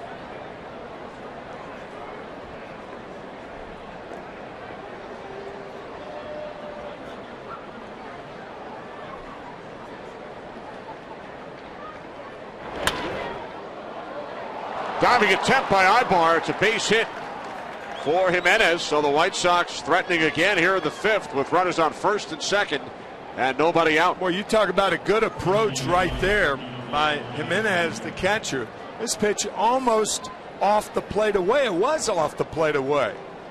He just strokes it gently to the left side. 2 men on again for the 5th straight inning for the Sox.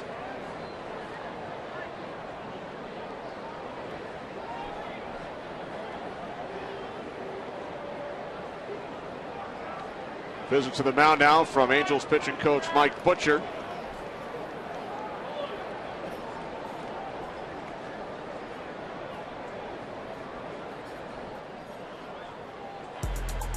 It's back starting next Saturday. Fox's baseball coverage moves to prime time with Baseball Night in America. 8 straight weeks of some of the most exciting young stars in the game. It all starts next Saturday at 7 Eastern only on Fox.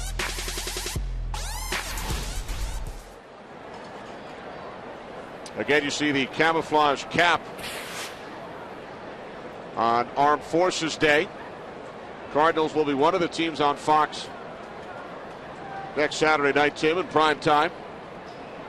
St. Louis in first place in the National League Central with the best record in all of baseball. Well, you talk about power arms, those young St. Louis right-handers in particular. Shelby Miller.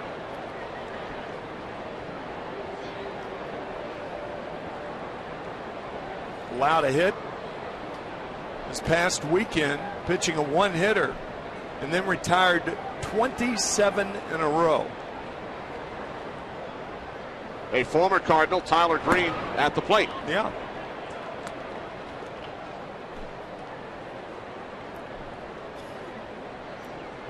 Two on for the 5th straight inning.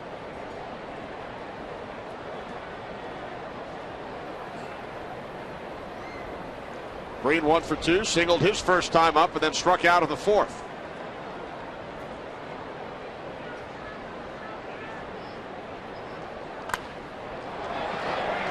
Popped up, foul territory, the catcher Iannetta. Nice play, 1 away. Nice play, but Chris almost ran over his mask. Mask and helmet went to the ground. You try to toss that as far away as you can, but Chris just dropped it immediately, and now goes too far under, and in backpedaling almost stepped on his helmet and mask, but eluded it.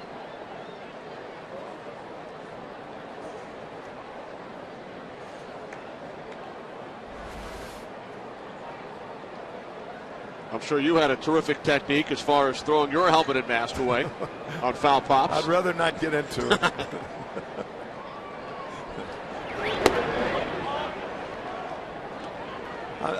I'm not sure I had a ritual. I don't remember. But you are trained to find the ball, then throw the mask instead of throwing the mask and then find the ball, because you may back up over it.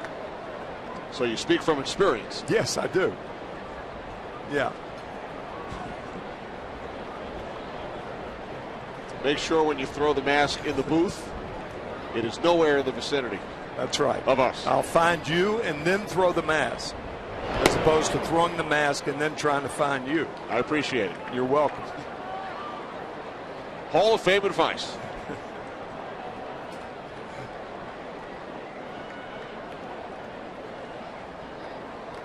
Dwayne Wise 0 for 3 today.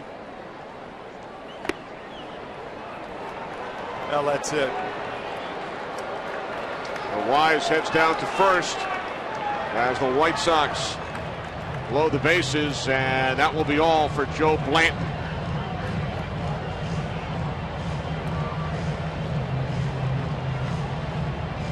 It will be Robert Coelho, the 28-year-old right-hander, on in relief of Blanton. White Sox with the bases loaded.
His last time up.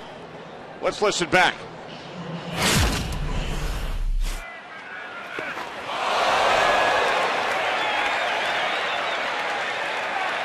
you go. Go take care of Joe. I got him. I got him. He didn't throw it. No. Why would he throw it to you? Why would he throw it to you?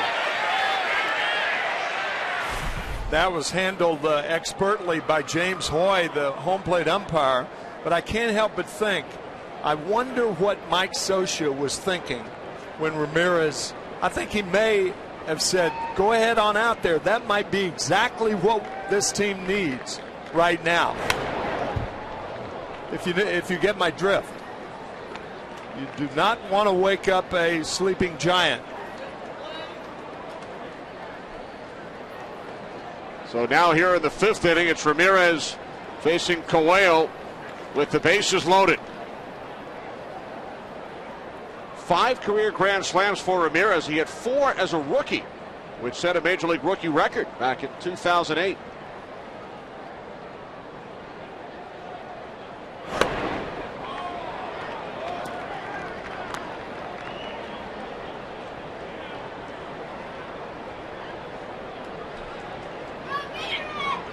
Alex Rios waiting on deck.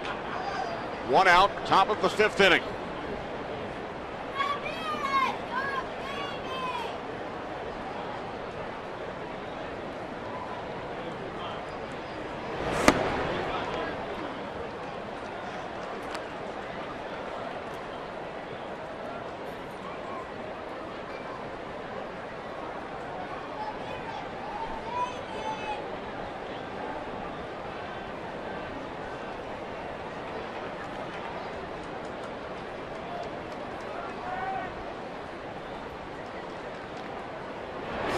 Two, 1-2 Ramirez, now 2-2.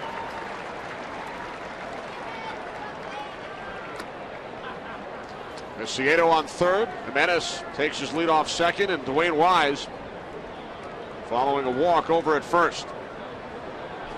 Coelho on in relief of Blanton, who allowed 11 base hits in 24 at-bats today.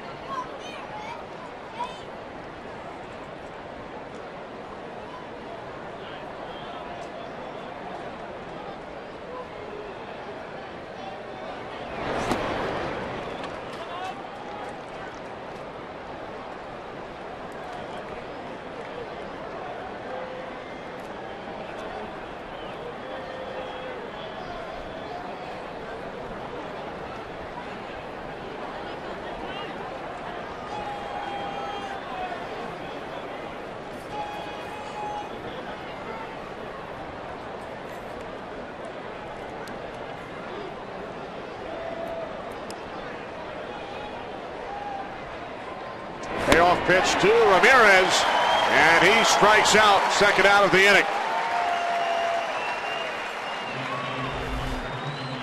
Coelho saves the best pitch for last.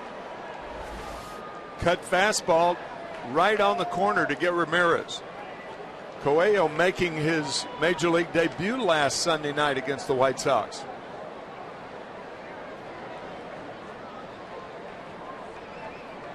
Again, trying to get the hottest White Sox hitter out right here. Rios is on fire. 2 hits today, drove in a couple of runs in the 4th inning.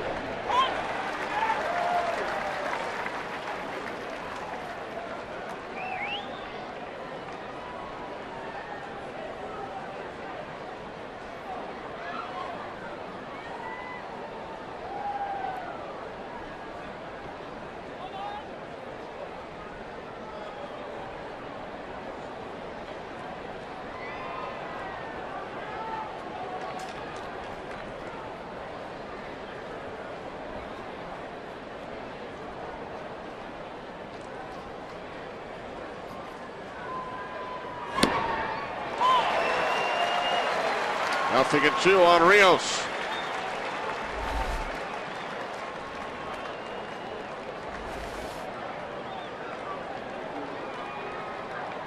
Robert Coelho, 6 games with the Red Sox in 2010, 6 games with the Blue Jays last year.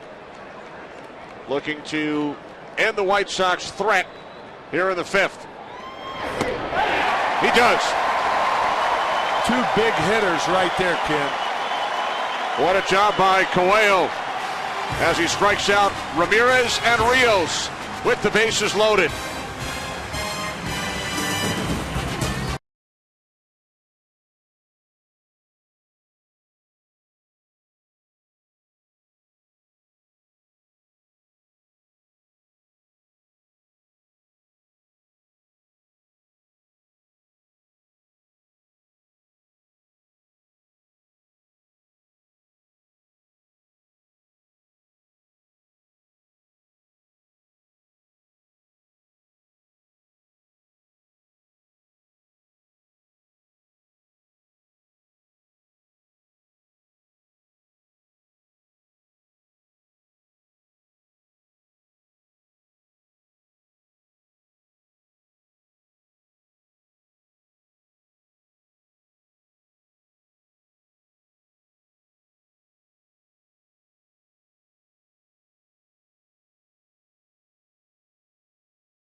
is sponsored by Chevrolet. Find new roads. Back in Anaheim, Kenny Albert, Jim McCarver, Ken Rosenthal, bottom of the 5th inning. New first baseman for the White Sox, Jeff Keppinger, replaces Adam Dunn, who has left the game due to back spasms. So Keppinger, who had come out into the on-deck circle during the last half inning, with Dunn due up next. Keppinger in at first base as Pujols leads off against Nate Jones and takes strike one.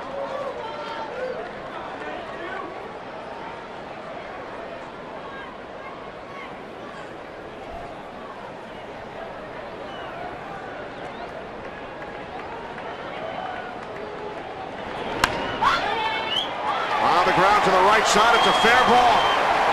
Pujols on his way to second. And he is safe.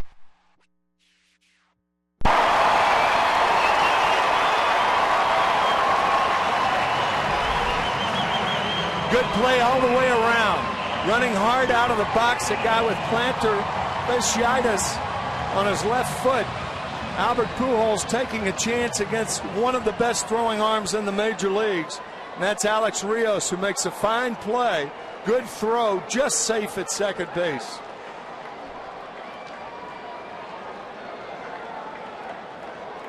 One of baseball's underrated plays, I think. When an outfielder's throwing to a base to try to get a good base runner. And that's what Albert Pujols is, a good base runner.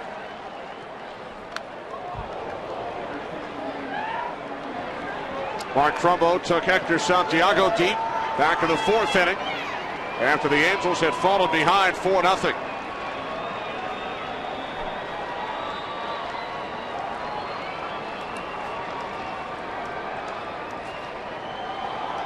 In case you join us late, Josh Hamilton not in the Angels lineup today, a late change. He was in their original lineup. Trumbo fouls it off to the right side, 0-2.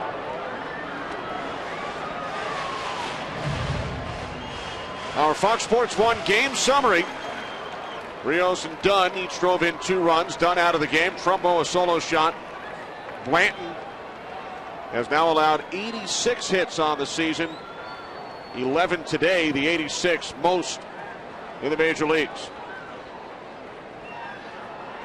Both starting pitchers out of the game. The 0-2 from Jones. The gap in right center to the wall. Easily. The Angels have come back from a 4-0 deficit. They have tied the game at 4.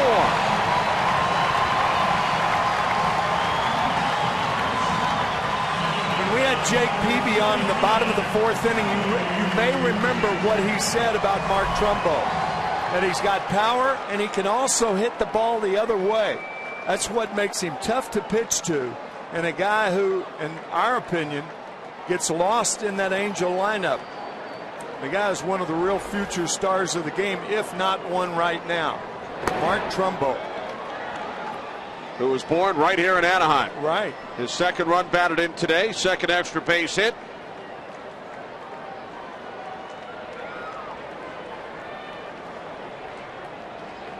And Trumbo has tied Mike Trout for the team lead in runs batted in with 29. Keppinger, the new first baseman, takes it to the bag himself to retire Kendrick. Trumbo moves to third.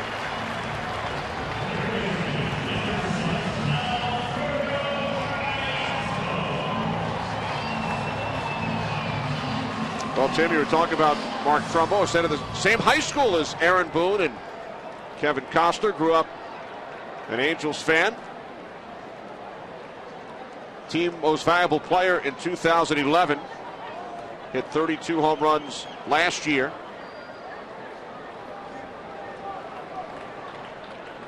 Infield in with Callaspo at the plate. Right field. Rios makes the catch. Trumbo tags. Angels lead 5-4.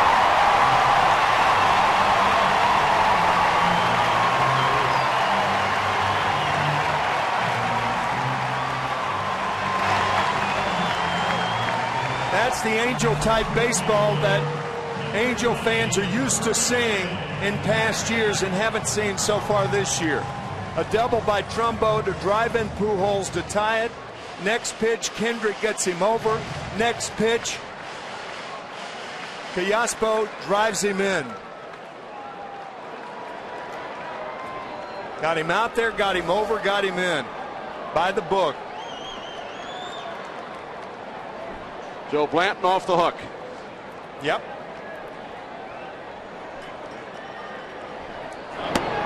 Brendan Harris takes a called strike. So after the White Sox scored 4 runs in the top of the 4th inning, the Angels have come back with 3 in the bottom of the 4th and now 2 here in the 5th.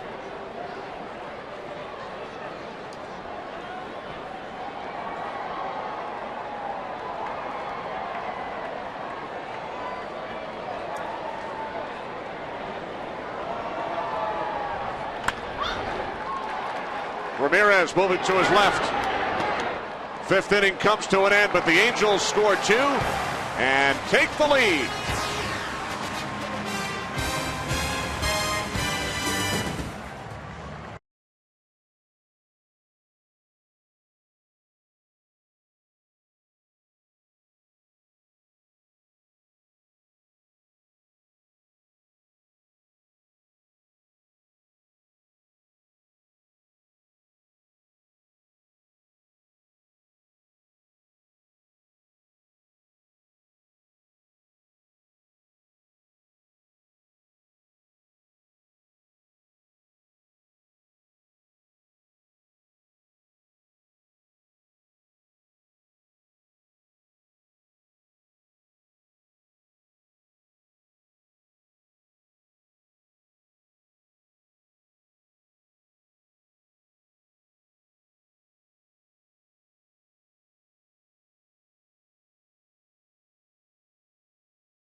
Lowe's never stop improving.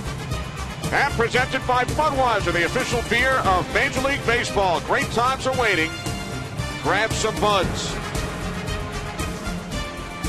Beautiful Saturday afternoon in Southern California. Ideal, huh? Perfect.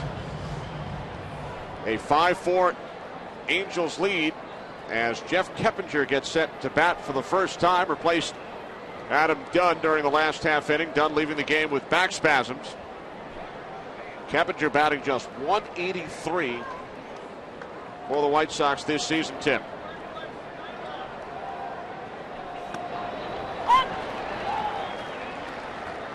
Jeff with a good year with Tampa Bay, his 7th major league team, the White Sox. Much better hitter than he has shown so far. Started his career with the Mets. Hit .325 for the Rays last season. Paul Konerko waiting on deck. The Angels starter Joe Blanton lasted only 4 1/3. C.J. Wilson pitched last night. Unfortunately for C.J., matched up against Chris Sale once again. We talked about Jared Weaver, who pitched a simulated game yesterday. As we check in downstairs with Ken Rosenthal, Ken, the Angels hope to have both Weaver and Tommy Hanson back real soon. That's right, Kenny. And after Blanton left the game, I heard a lot of loud slamming sounds from the tunnel underneath the dugout. I can't say for sure it was Joe, but it raised some eyebrows in the dugout. Now keep in mind, as well as Weaver and Hanson coming back, they have Garrett Richards currently in the bullpen. And at some point, they're going to get 2 other relievers, actually 3 back. Kevin Jepson and Sean Burnett first, and then at some point Ryan Madsen. So ultimately, they could end up with Richards in the rotation as well. And when I spoke before about Blanton and about the team not currently having options, that's what I meant, currently. In the future, that's going to change, and Blanton's spot could be in jeopardy.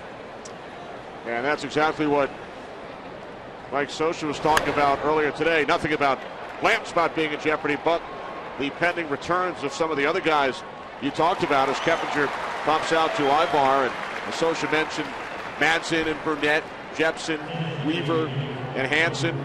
He said to us, we need to get healthy, play well, and then we have a lot of potential. And realize that we can't wake up tomorrow morning and erase that Texas Rangers lead. It's going to take as much time probably as it did to get in this position. And that's 10 games back of the Rangers. Angels hope to get outfielder Peter Borges back in the near future as well.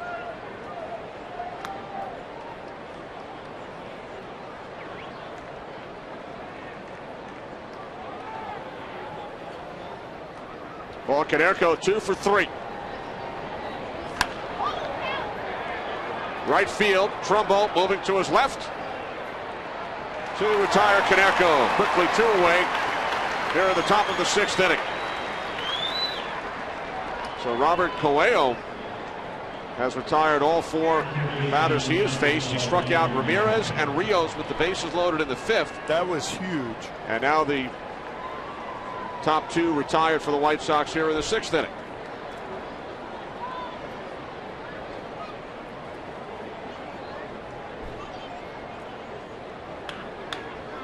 Connor Gillespie with 2 away.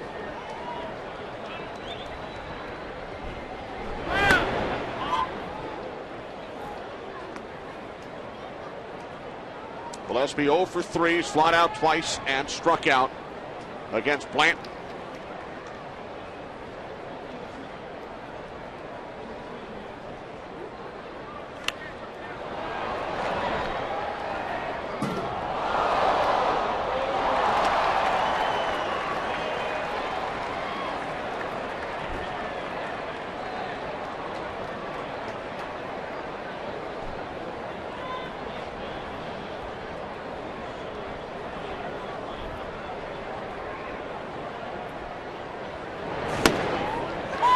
Coelho capturing the outside corner, 1 and 2, and there's Garrett Richards. Ken Rosenthal was speaking about Richards moments ago. Yeah, and Ken is exactly right. That's what Mike Scioscia wants to do. The Angels want to get Garrett Richards in there as a starter and get him out of the bullpen. A called strike 3. What a job by Coelho. White Sox retired in order for the first time today.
Thanks, Matt. What a job Terry Francona has done in Cleveland. Oh, no, they got rid of him and hired Bobby Valentine. You hadn't heard that? Guess I missed that one. Strike one to Chris Iannetta. I am only kidding, folks. Only kidding. Terry Francona doing a terrific job, not only with Boston, but with the Indians, who are turning into one of the more surprising teams in baseball. Another home run today for Mark Reynolds, his 12th. Indians have won 16 of their last 20. So is Terry Francona now the athletic director at Sacred Heart?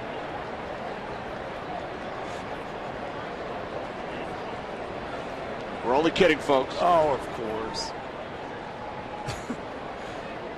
Well, Terry, I mean, I didn't see this coming. Did you? I mean, they get rid of Chu. He's now with Cincinnati, leading off and doing a magnificent job. Talk about through the first 7 weeks of the season. You know, some guys, relatively no-name guys. Ken Rosenthal, are you surprised by what the Indians have done? I am. And the question everyone in baseball still has, including the Indians themselves, is their starting rotation. Their offense is better. There's no doubt about that. Reynolds, Bourne, Swisher. But can that rotation hold up? Well, Jimenez has been better of late. Zach McAllister is a guy they really like. And Scott Kazmier's comeback is something to behold right now. Thanks, Ken. Nice diving stop by Keppinger to retire Chris Iannetta.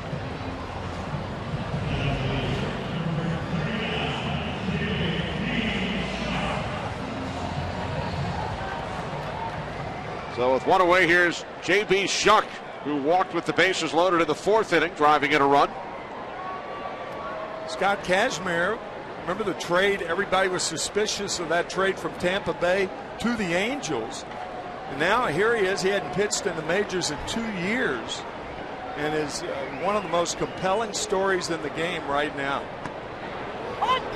Scott Kazmier, who came up with the Mets and then was traded for Victor Zambrano. Right. Down to Tampa Bay. Seems like ages ago, doesn't it?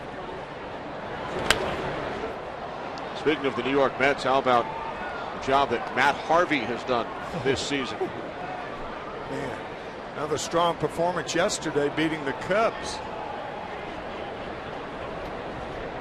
What about the real deal? Could be the starter in this year's All-Star game. That's not out of reach. In his home ballpark. Yeah, right. Shuck pops out to the shortstop, Ramirez. Matt Harvey, originally drafted by the Angels back in 2007 in the 3rd round, did not sign. Elected to attend the University of North Carolina. I read that article today by Mike DiGiovanni, saying that the Angels offered him $1 million, and then that 2-year wait earned him more money. The Mets paid him $2.6 million off the campus of North Carolina. Harvey and Rick Porcello were the 2 highly sought-after high school pitchers that year, both in the Northeast. Harvey attended high school in Connecticut, Porcello in New Jersey. Seton Hall, right? Seton Hall Prep.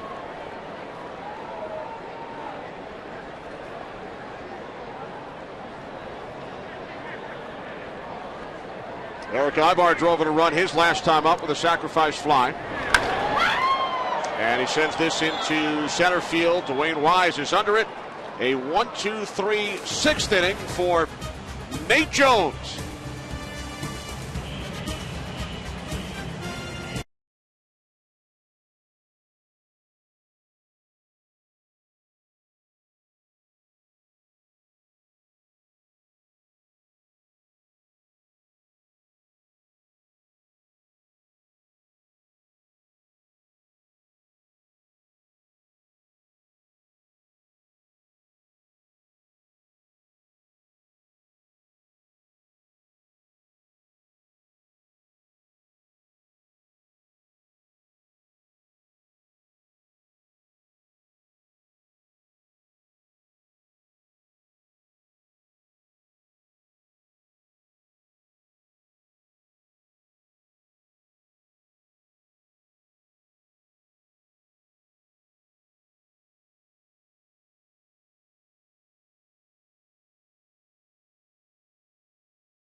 Budweiser. Angels lead the White Sox 5-4. As we move to the 7th, Mark Trumbo now at first base for the Angels. Josh Hamilton enters the game in right field. And the third pitcher for the Angels today, making his 20th appearance, is Dane De La Rosa, who took the loss on Thursday night. Acquired from Tampa Bay back in late March. First pitch, a called strike to Viciedo, who has reached base 3 times today. An infield single, a walk, and he was hit by a pitch.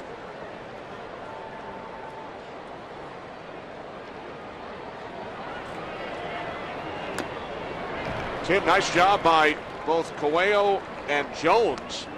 The relievers have combined to retire the last 11 batters they have faced. Coelho for the Angels retired all 5 White Sox.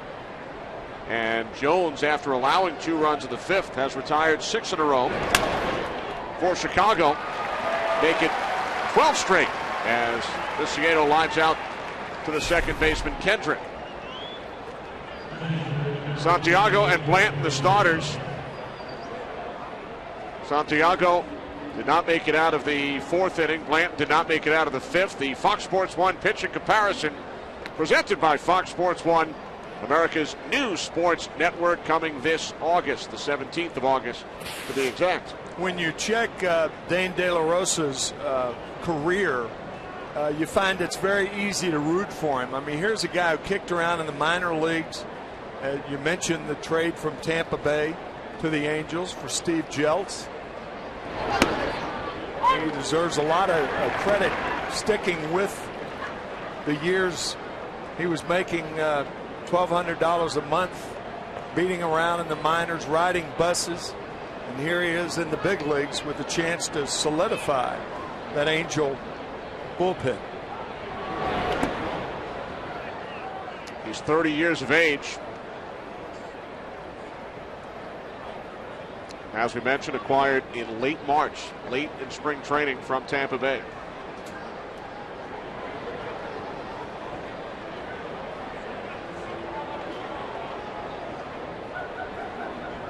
Jimenez with 2 hits today, 2 for 3.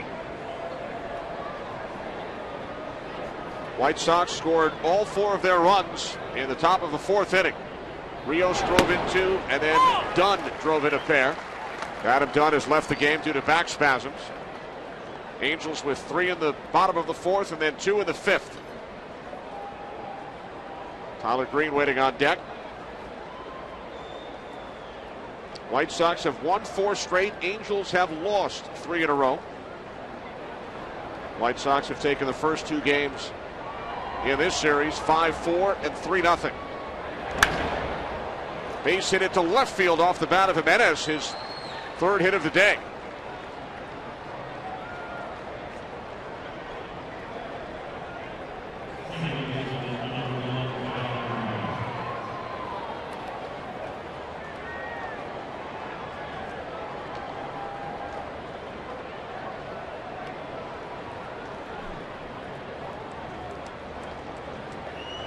So here's Tyler Green, 1 for 3.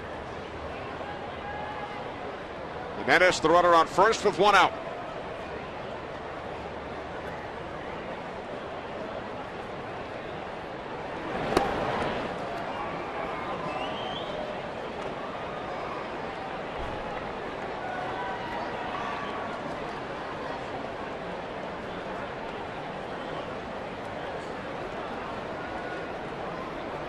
Scott Downs, the only left-hander in the Angels' pen, up and throwing.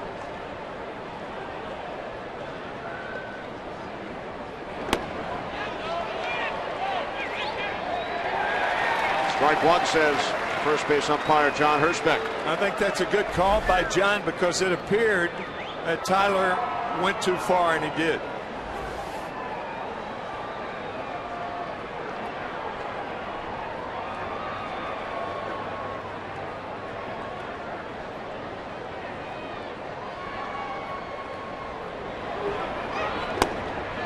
Now 1-2. You talk about Dane De La Rosa's baseball odyssey, Tim.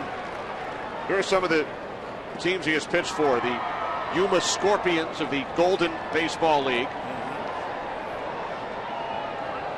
The Long Beach Armada, the Orange County Flyers, Not far from here.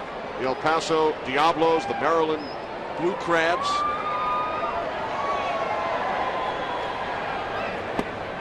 Call strike 3.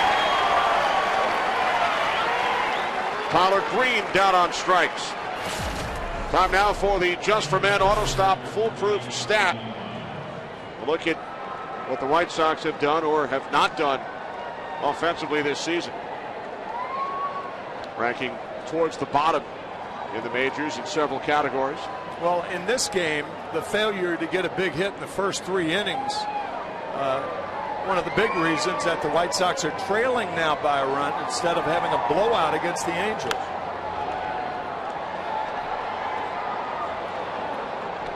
Stranding 6 in the first 3 innings and then 5 in the next 2. So they've stranded 11 so far in this game.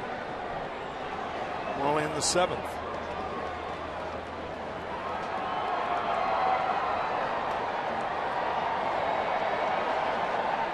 Wade Wise 0 for 3 with a walk.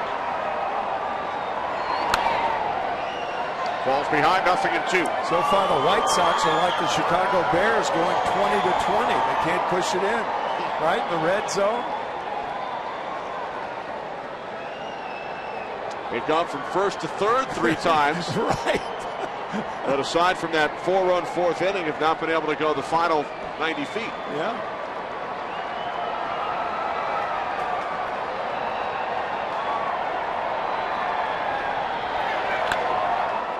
Diving stop by Trumbo, who moves to first base this half inning. The White Sox are retired. They leave a 12th man on base. It is 7th inning stretch time here at Anaheim.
Sale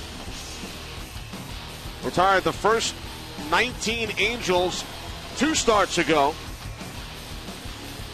A 1-hit shutout, and then last night a 3-0 victory. He allowed only 3 hits, extending his scoreless inning streak to 23.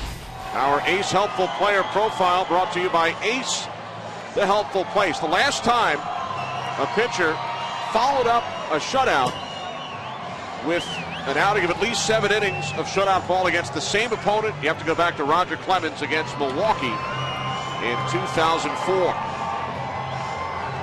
Chris Sale, an All-Star last year. I told him before the game today, saw him coming out of his breakfast perch. I said, Chris, I'll reintroduce myself. I met you at last year's All-Star game, and I'll see you again in this year's All-Star game, which I would imagine we will.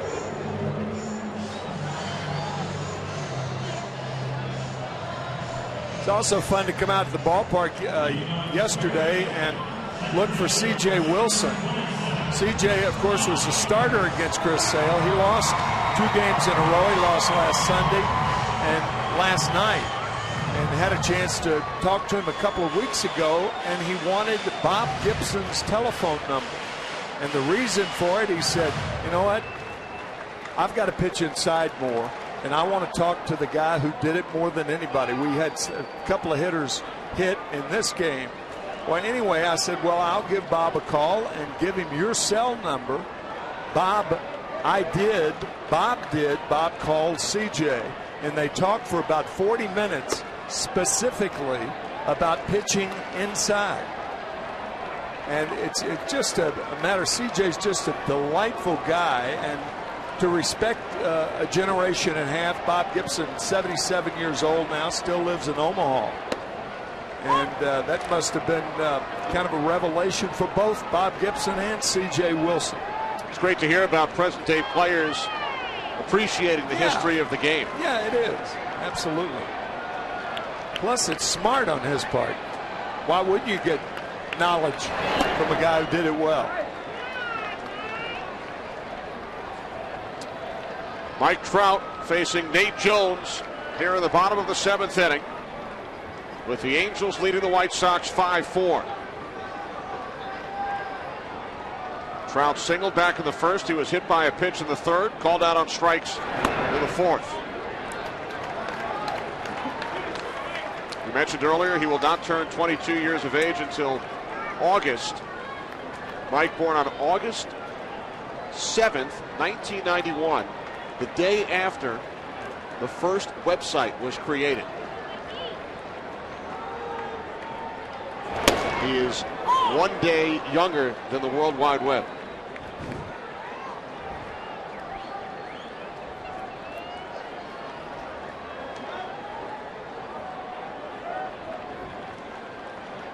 I'm mulling that over.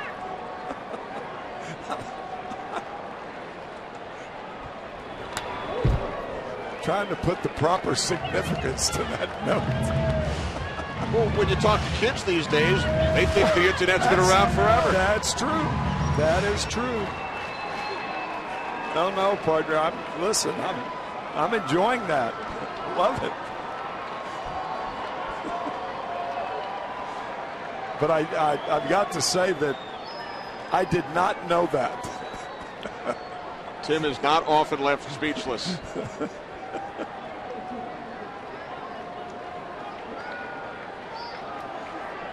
You think Mike knows? I don't know. He knows a lot. He knew to get out of the way of that pitch.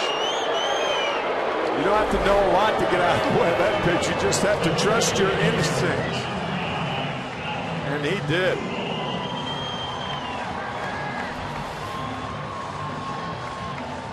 So Trout on base for the 3rd time today. Here's Albert Pujols.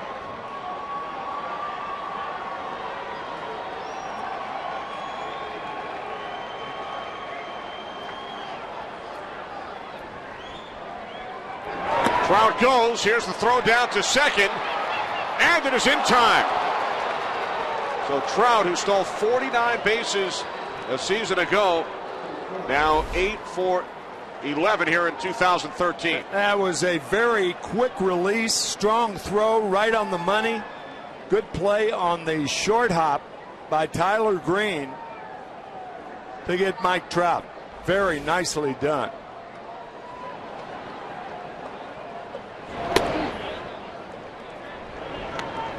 One and one on Pujols, who grounded into a double play in the first. Bounced out with the bases loaded in the third. What a Doubled great and shot. scored in the fifth. Sure is.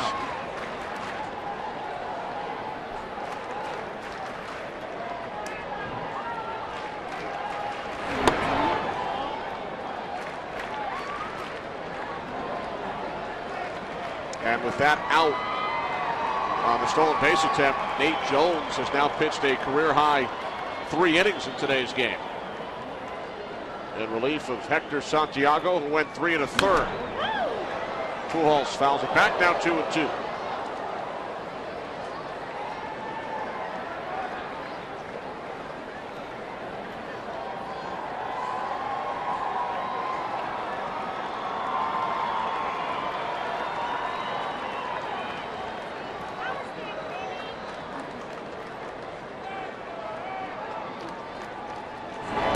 From Jones, missing low and away. The count is full.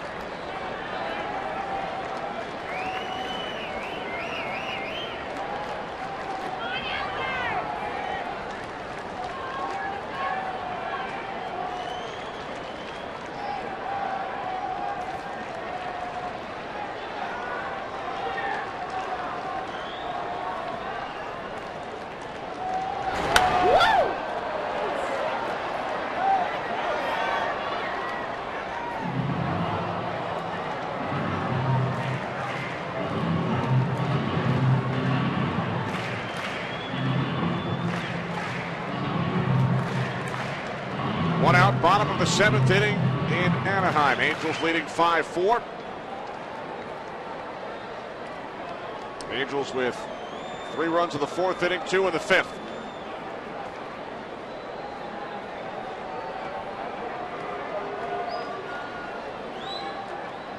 Payoff pitch to Pujols, and he strikes out for the first time today. Now 2 away. Talked about Mark Trumbo earlier. Power to all fields, as Jake Peavy told us in the 4th inning. The home run off the starting left-hander, Hector Santiago, and then off the reliever to break the tie, the double to right center. So Trumbo has driven in 2 of the 5 Angels runs. You rarely use those terms when you say a spray hitter, because usually a spray hitter relates to a guy who hits the ball to all fields, but not with power like Trumbo has. 2 extra base hits today. 13 of his last 18 hits have gone for extra bases. Makes it very difficult to pitch to a guy like Mark, and it also makes it very difficult to defend against it. All outfield positions have to be deeper than they normally would be, because he is so strong. The ball gets out to the outfield in such a hurry, which opens up things in front of the outfielders where he can get the little bloop hits.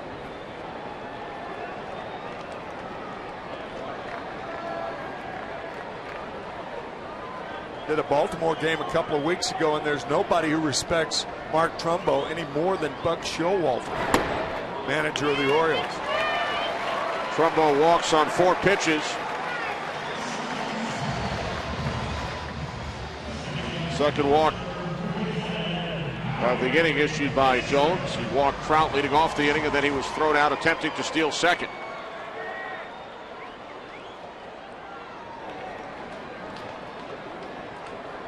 So with Trumbo on at first and 2 outs, here's Howie Kendrick, who is 0 for 3 today.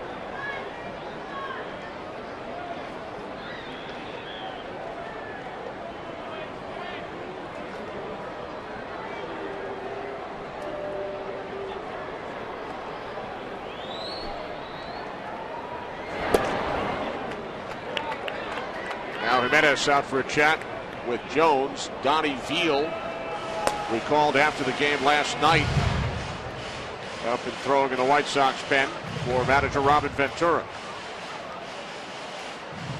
Today's game, presented by Budweiser, is sponsored by Just for Men Auto Stop, the foolproof way to get rid of gray, and by the Citi Simplicity Card.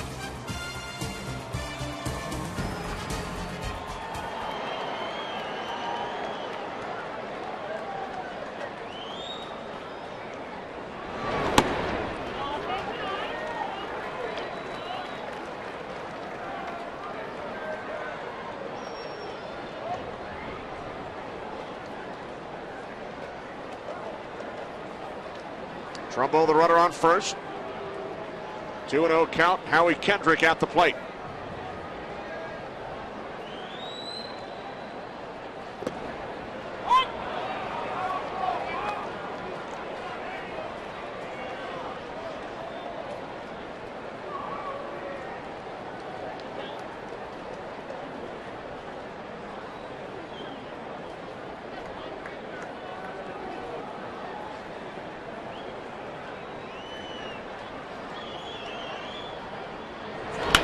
From Jones, base hit into left field.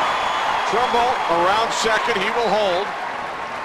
Angels have runners on first and second with 2 outs here at the bottom of the 7th inning.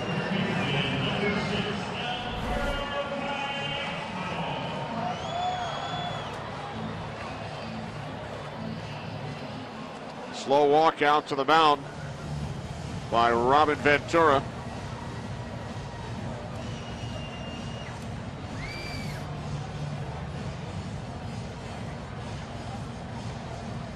So that will be all for Nate Jones. Back in a moment.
Season will be opposed by Jason Vargas. Angels leading this game 5-4. 2 outs, bottom of the 7th inning. Third White Sox pitcher. Donnie Veal recalled late last night from AAA Charlotte.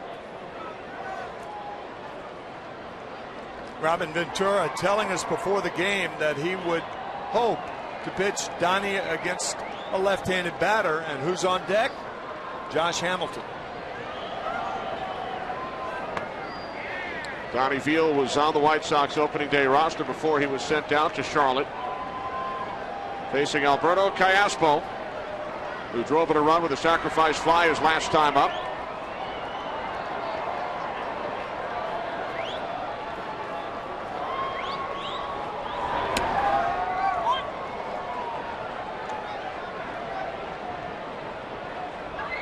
Two on, 2 out. Angels lead by a run.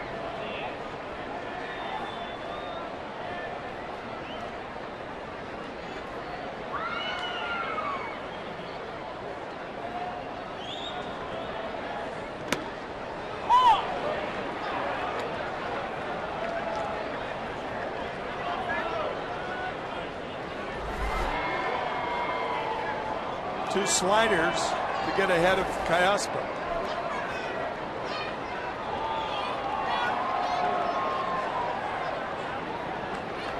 The 1-2 from Field. Well hit.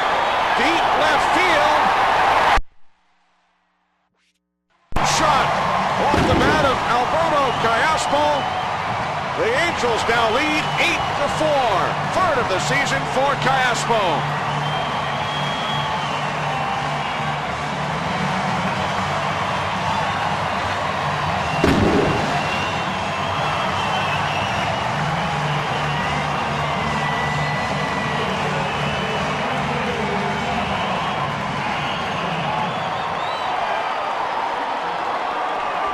Finally, a big 2-out hit for the Angels. After 2 sliders for strikes, Veal tried to slip the fastball by him.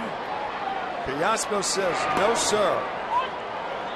3rd home run of the year for Alberto Cayaspo. He has driven in 4 runs in the game. Yeah. Josh Hamilton batting for the first time. He was in the original starting lineup, then a late change. As we take one more look at the Cayaspo shot. The first batter faced by Veal upon his return to the major leagues.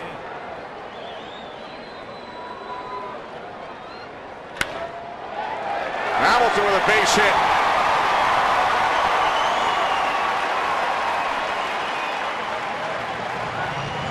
Third consecutive hit for the Angels this inning.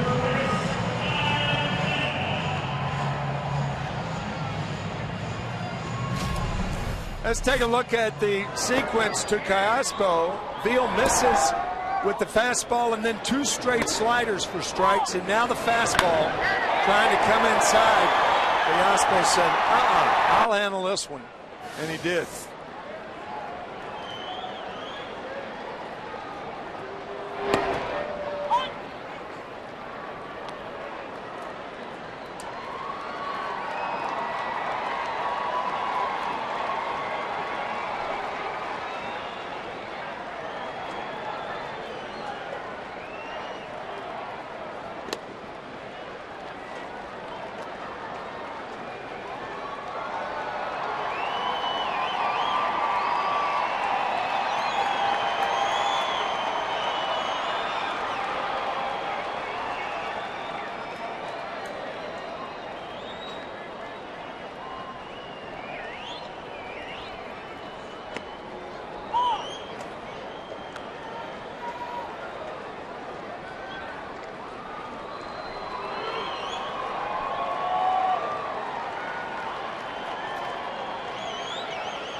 The 1-2 to Iannetta. He did not go around. Now 2 balls, 2 strikes.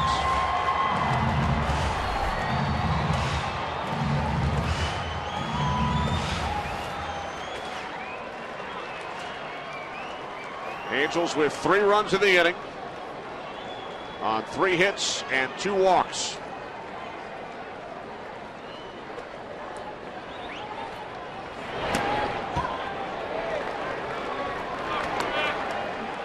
White Sox led 4-0. Angels have scored the last 8 runs in the game.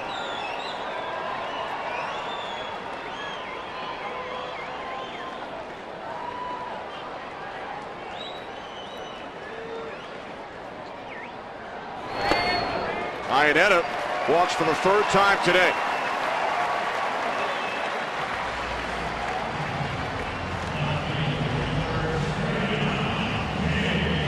So 6 of the 7 Angels who have come to the plate this inning have reached base. Trout threw a leadoff walk. He was caught attempting to steal second. So here's J.B. Shuck with 2 on, 2 out.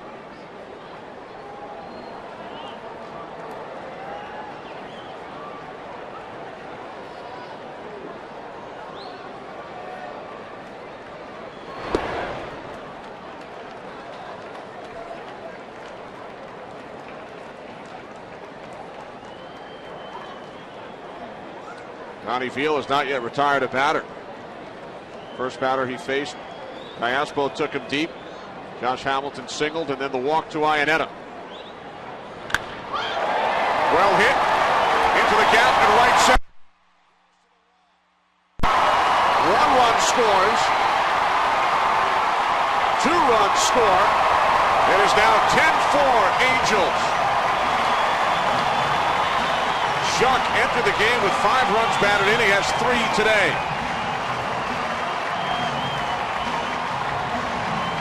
J.B. Shuck trying to make his mark and is impressing Mike Scioscia. Another good game for the Angel left fielder. He singled in the 3rd, RBI with the bases loaded, a walk in the 4th, and now a double to drive in 2.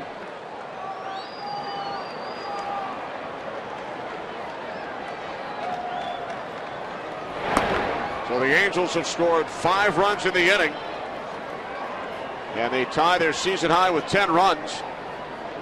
They scored 10 back on April 20th, a 10-0 win here over the Tigers.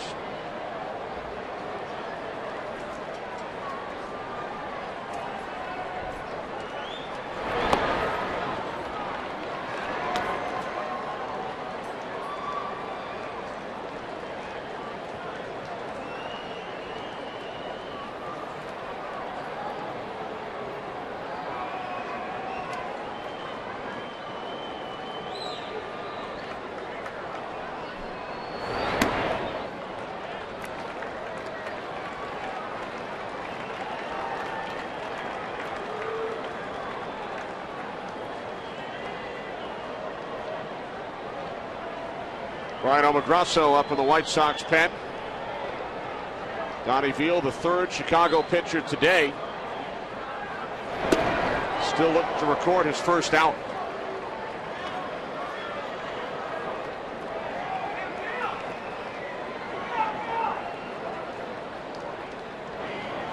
Five runs in the inning for the Angels. They have 10 runs on 10 hits. 2 home runs. Trumbo in the 4th. Callaspo here in the 7th. Angels have not come back from a 4-run deficit all year, and comfortably ahead in this ball game by 6. And hope the bullpen can hold it down the last 2. What a dreary 7 weeks it has been for the Angels.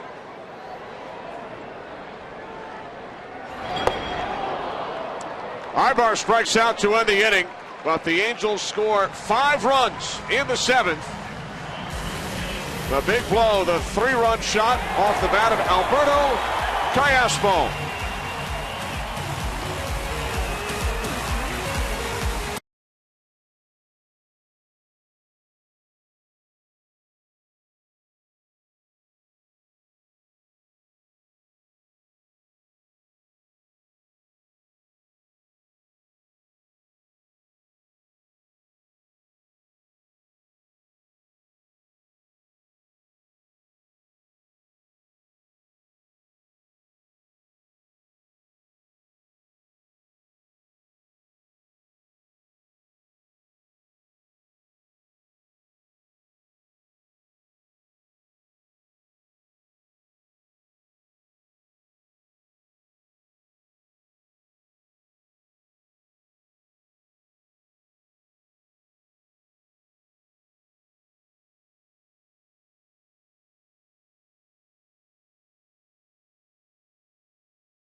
Sox 10 runs, 10 hits for the Angels. White Sox have stranded 12. Fourth pitcher of the game for the Angels, Garrett Richards, pitched 2 innings last night. He started 4 games this season, Tim, and this will be his 11th appearance out of the bullpen. And he's the one guy that the Angels want to protect, and perhaps, as Ken Rosenthal said earlier, move him into the starting rotation when they get Jared Weaver back and get their bullpen all straightened out, where they can try to then attack the Texas Rangers, who are atop the American League West. Alexei Ramirez leads off for the White Sox here in the 8th against Richards. Fastball in for a called strike. 0-1. Ramirez, 2 hits today. He was hit by a pitch and then struck out with the bases loaded in the 5th inning.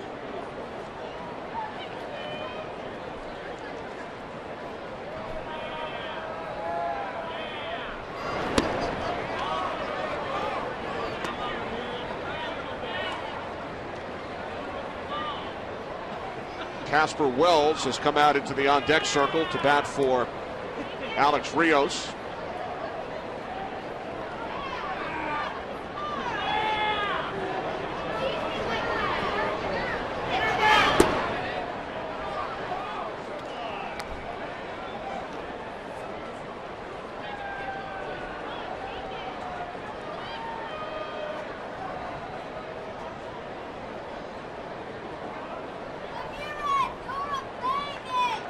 The 2-1 from Richards off the glove of the pitcher, and Ramirez reaches for the 4th time today. Let's go around Angel Stadium and take a look at the Fox Sports 1 fan cam, where we see young fans who are excited about America's new sports network, Fox Sports 1, coming this August 17th.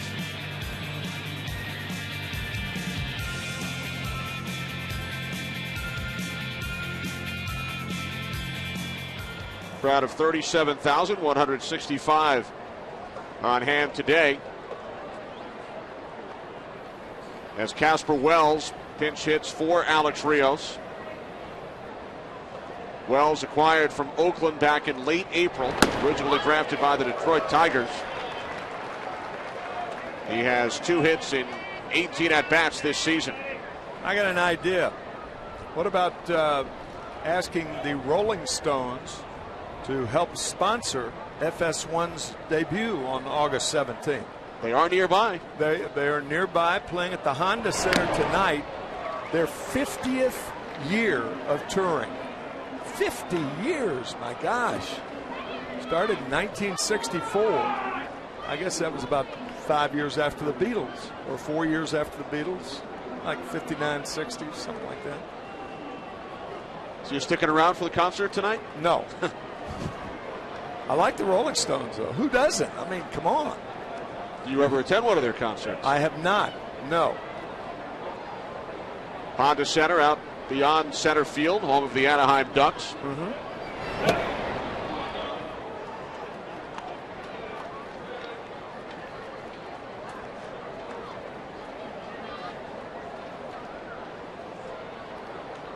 Stones started in June of 1964. Ted Rosenthal, how about you? Have you ever been to a Rolling Stones concert? It was in center field, and Mike Lupica wrote shortly after that in the New York Daily News, Mick Jagger had more range than any of the Mets outfielders. That's great.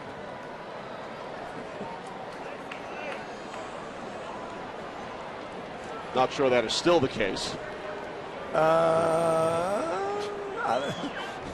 The beginning of the year, people were questioning that. That's right.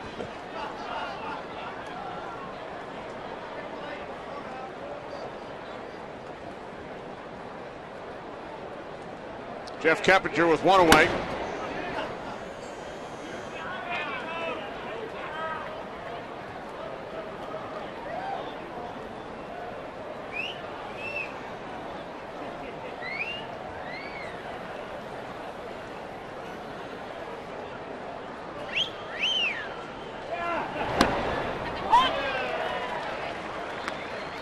Talked to Jake Peavy in the bottom of the 4th inning. He can pick it. with the guitar. Can't mention the Rolling Stones without mentioning Keith Richards. Garrett Richards, no relation on the mound. No relation.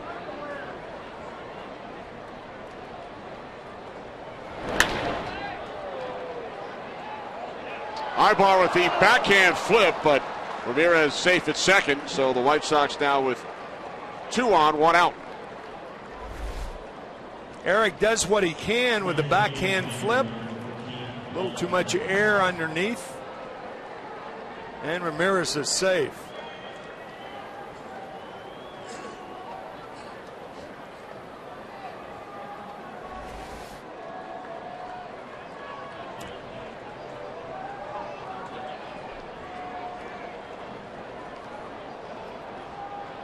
So here's Paul Konerko with 2 on, 1 out, top of the 8th inning. Konerko with a pair of hits today.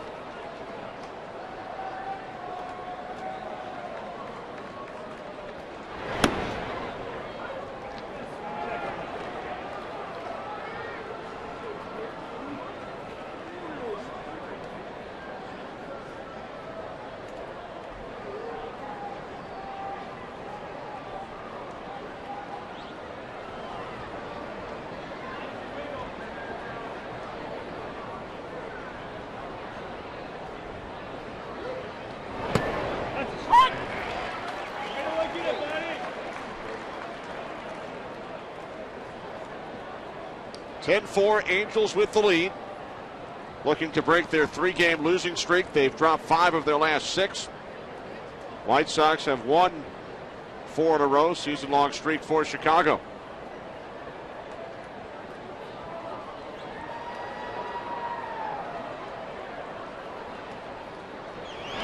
One from Richards. Diving attempt by Trout, but it drops in. Here comes Ramirez. He will score. A run batted in for Konerko, his 17th of the season. It's now a 10-5 game. I guess you have to be cautious when you're trailing by 6 runs, but Jeff Keppinger perhaps a little too cautious, stopping at second. And that should have been a double for Paul Konerko. Trout diving for the ball, fielded by J.B. Shuck. So it should really be second and third, I think, with 1 out instead of first and second. And that can be a big thing if the inning's going to be extended. Now you still have the double play possibility. Can't score on a sac fly or an infield out.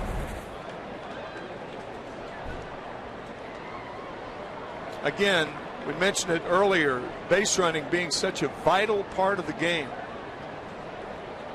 Not enough attention, in my opinion, is paid to the fine art of base running as much as it should be.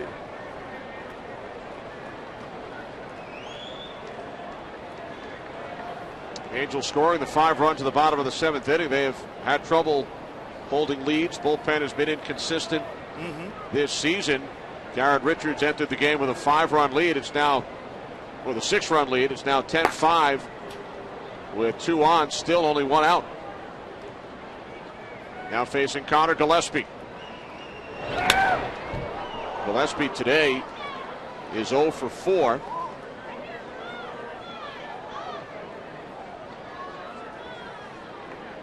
Keppinger and Konerko, the base runners. Top of the 8th inning in Anaheim.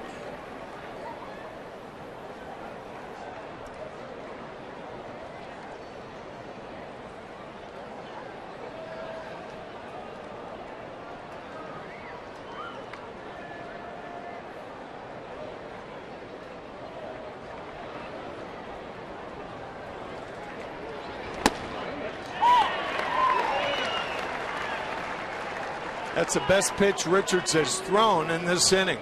That curveball had some bite. Tightly wrapped. Good pitch.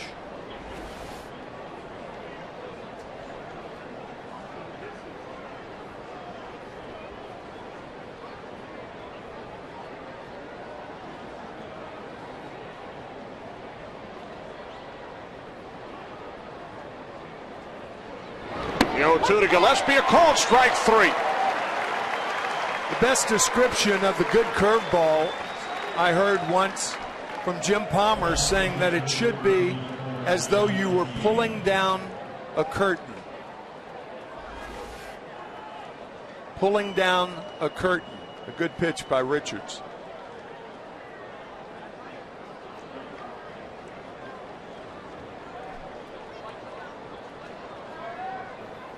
Or a blind, I guess. Curtain, blind. Yeah, curtains go left and right. Blinds go north to south. That's right, so it's pulling down a blind. My apologies to Jim Palmer.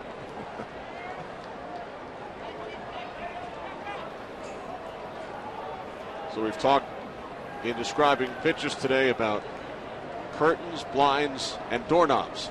Yes, yes.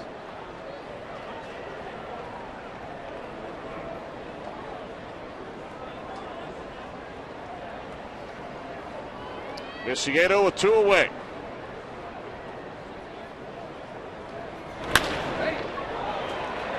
Diving attempt by Ibar, gets through into center field. Coming home is Keppinger. It is now 10-6 Angels.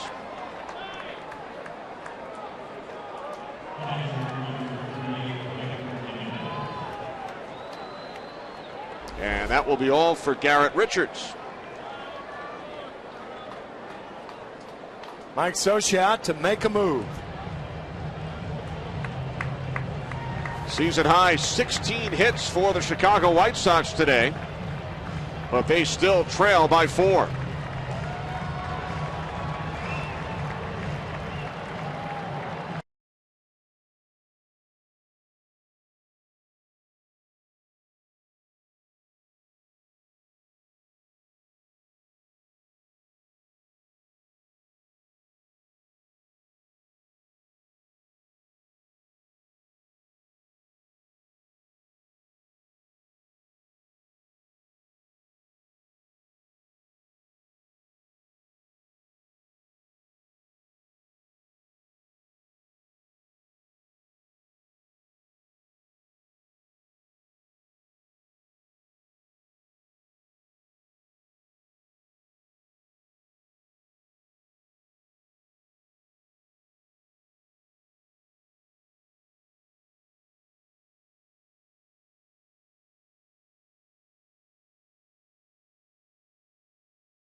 To be back to Fox Saturday Baseball here in Anaheim.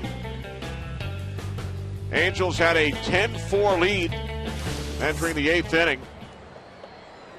And all of a sudden, Tim, it is a save situation for Ernesto Frieri with the potential tying run on deck. Trying for a 4-out save for the Angels this afternoon. 3 of his 7 saves this season have been more than 3-out saves. 2 on, 2 out here in the top of the 8th inning with Hector Jimenez at the plate. Jimenez with 3 hits today. First pitch from Frieri missing away. Ball 1. White Sox with 2 runs in the inning on 4 base hits against Garrett Richards.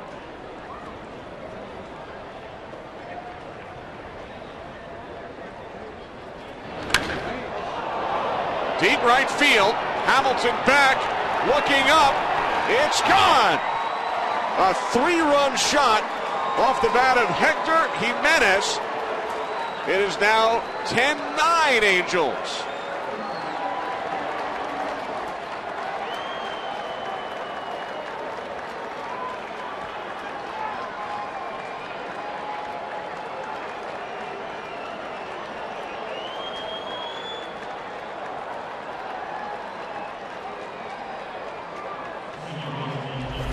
How about that? Just like that. Off Frieri. Jimenez. 3-run shot. Sox 1 run back. Unbelievable. 3rd home run allowed by Frieri this season. So after the Angels score 5 in the bottom of the 7th inning, the White Sox come back with 5 in the top of the 8th, and the inning is still not over.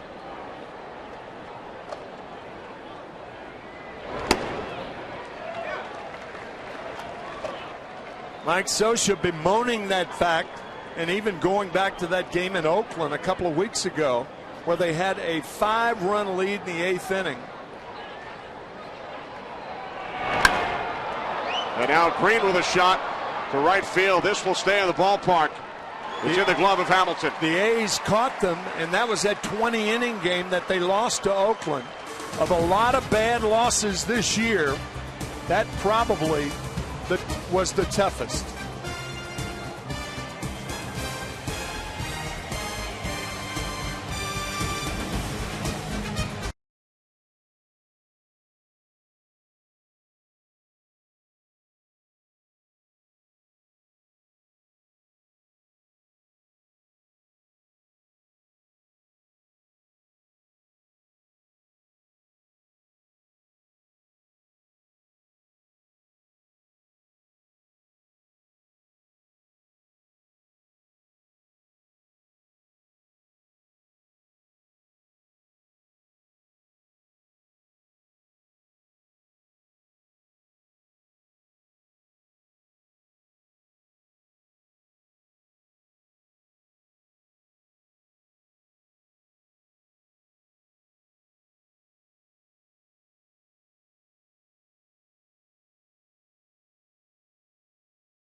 Sponsored by Chevrolet. Find new roads. And by the makers of One A Day Meds, the official multivitamin of Major League Baseball. Wild game here in Anaheim. It is now 10-9 Angels, bottom of the 8th inning. You know what, Ken? The home run came so suddenly, I'm not too sure Robin Ventura had a chance to get anybody up and throwing, because normally I don't think Veal should be in this situation, facing Trout and Pujols on deck.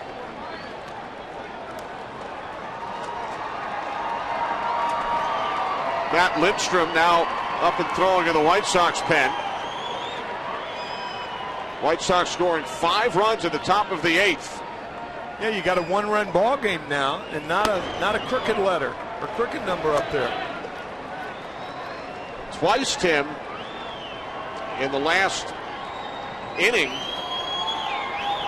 we have had a 3-run home run hit on the first batter a relief pitcher has faced. Yeah. Oh. That one got away from Veal. Trout hit for the second time today. First time on the right knee, and this one up and in. That was closer. But still, no intent whatsoever. I mean, you got a one-run ball game. Robin Ventura's not going to argue the play, but it looked like that ball may have hit the bat instead of Mike Trout. I don't know.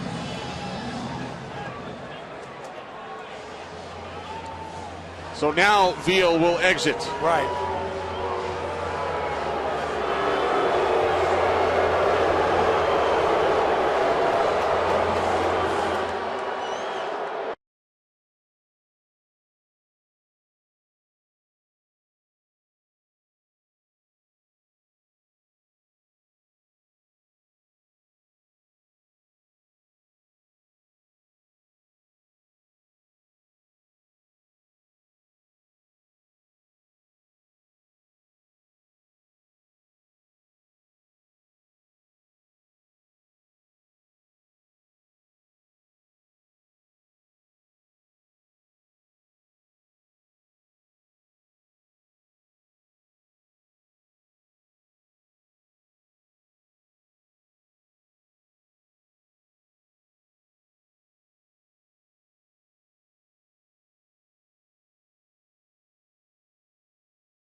And watch the upper left-hand corner of your screen as another pitcher comes out of the bullpen. There he is. Now we will listen to the audio in a moment. The pitcher must reach the mound in order to officially be in the game. Not the field of play. Right. But the pitcher's mound. That's his office. So here's Pujols, strike one. So Mike Scioscia came out and spoke with the home plate umpire James Hoy between innings when he saw two pitchers on the field. Right. But the change is not official until the relief pitcher coming from the bullpen reaches the pitcher's mound. Trout goes. Base hit, Pujols, right field. Trout hit at third. So let's listen to the exchange between Mike Scioscia and home plate umpire James Hoy moments ago. He's not coming in. Same guy's in. Same guy's in. He's not making a change. They were screaming at him to get back on the phone. They were on the phone. They did not want a new pitcher. What happens if he takes the field? He's got to get on the mound. On the mound. On the mound, yeah. I thought he is between the lines. You're correct, but he's got to take a warm-up throw. That clears it up. But the key thing, I think the home plate umpire, James Hoy, has done an excellent job today and some very controversial calls. But the key is Donnie Veal should not have been pitching to Mike Trout. And that set up runners on at first and third because you don't know what Pujols is going to do if you have the right-hander in to start the inning. And as you said, that home run came so quickly off the bat of Jimenez that the White Sox were not ready. Boom, boom, and then your inning's over, and you don't have any. You think it's going to be a 4 or 5 run inning, and you don't have a chance to get a reliever up.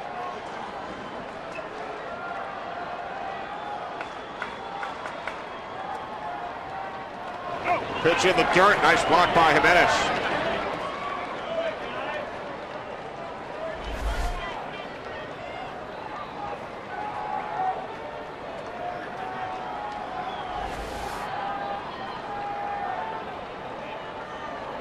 Trout out at third, Pujols over at first. Angels with a 1-run lead. Bottom of the 8th inning.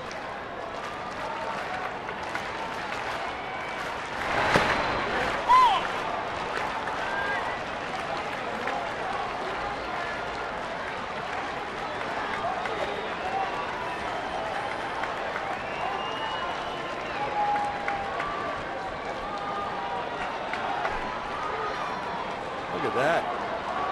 4 through 7 hitters today. 2 home runs, 6 RBIs, and 8 runs scored. Home runs from Trumbo and Callaspo. Trumbo down on strikes, 1 away. Well, that's a wicked slider right here, diving out of the strike zone to get Trumbo. How about the game Jimenez has had? 4 hits. We talked about the 2 catchers for the White Sox, Tyler Flowers and Jimenez, batting only .192 on the year. He's had 4 hits, a 3-run home run to put him back in business, and has played terrifically behind home plate.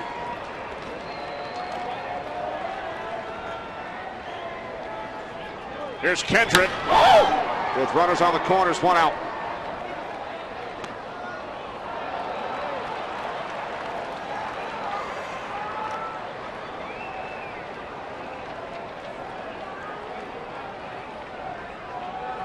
Jimenez came into the game with 3 hits on the year. 3. He has 4 in this game.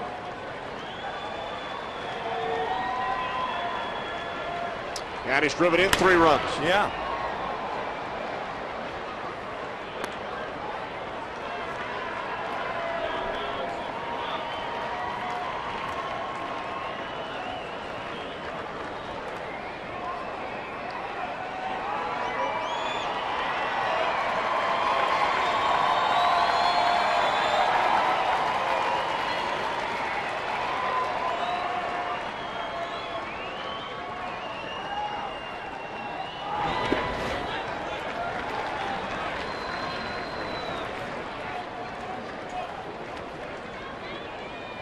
Even if the Angels win this game, I think this game points up what Mike Scioscia was talking to us about before the game, about the importance of getting his bullpen straightened out. And today is certainly not an example of that.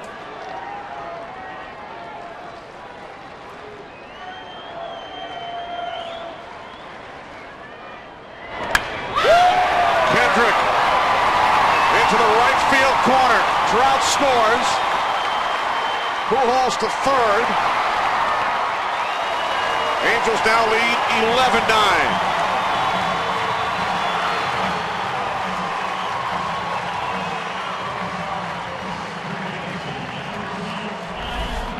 Howie Kendrick going the other way. Hanging breaking ball from Lindstrom.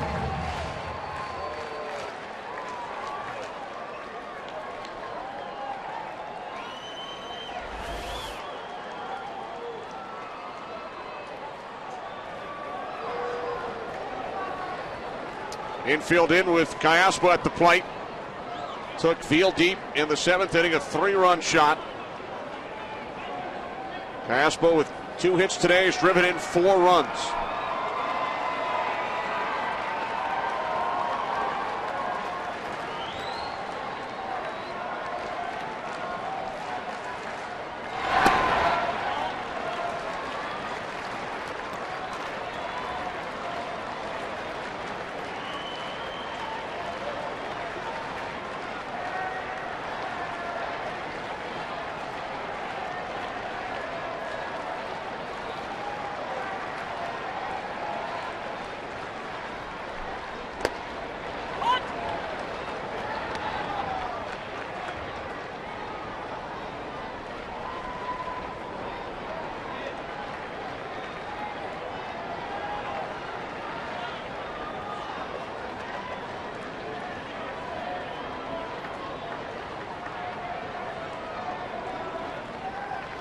1-1.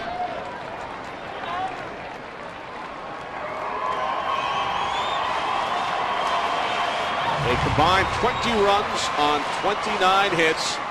There have been 18 men left on base.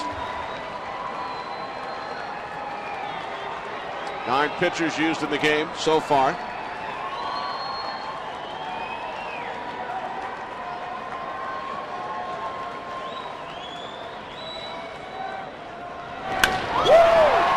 Left center.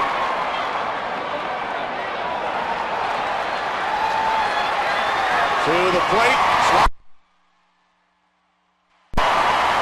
There's Albert Pujols. Angels extend to a 3-run lead. It's now 12-9. Sacrifice fly, 5th run batted in today for Callaspo. Talked about earlier, Albert Pujols is an excellent base runner.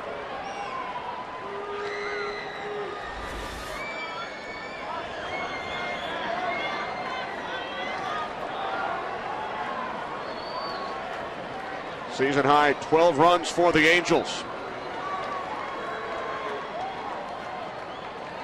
Josh Hamilton takes ball 1. Kendrick, the runner on second with 2 away.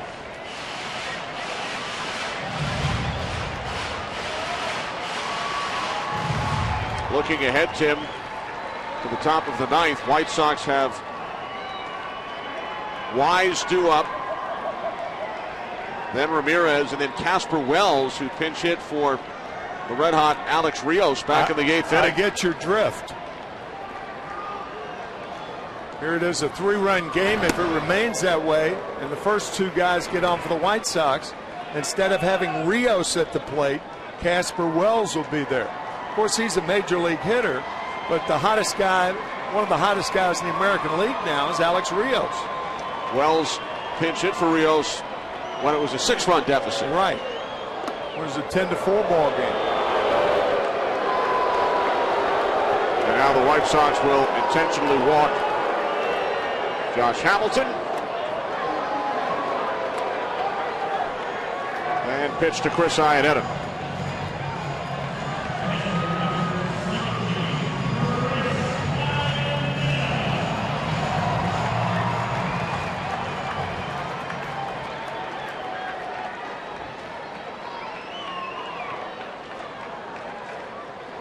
Kendrick and Hamilton, the base runners. Iannetta has walked 3 times today.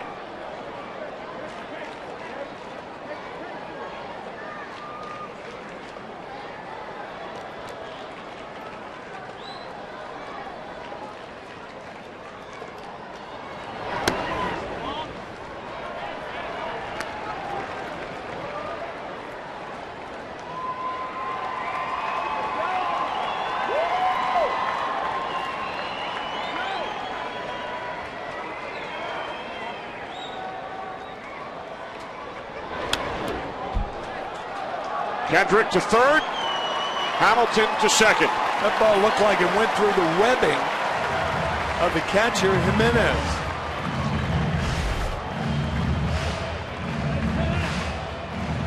Nope. It should be a pass ball, a ball that Jimenez normally would handle. Sometimes if you don't keep that webbing around the glove tight, becomes stretched, and you can actually have a ball go through it. These guys throw 95 miles an hour.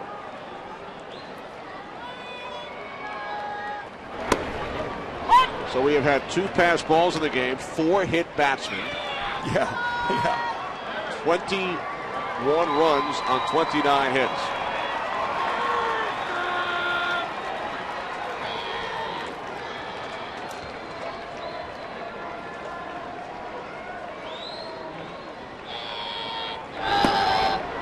Two.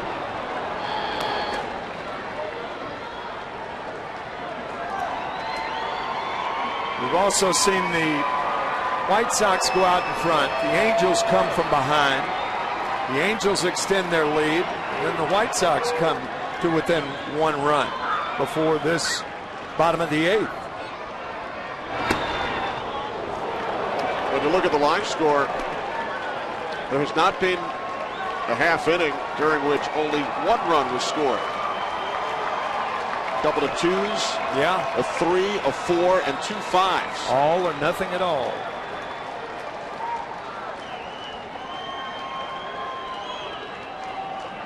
Payoff pitch to Iannetta, and he walks for the 4th time today.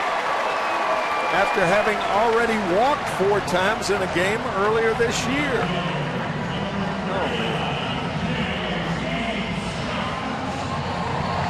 So now J.B. Shuck will come to the plate with the bases loaded for the 2nd time today. He drew a bases loaded walk way back in the 4th inning.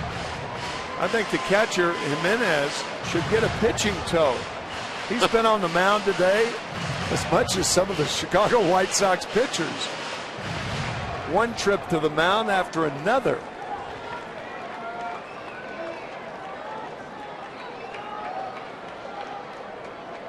Bases loaded with 2 outs. Bottom of the 8th inning, 12-9 Angels.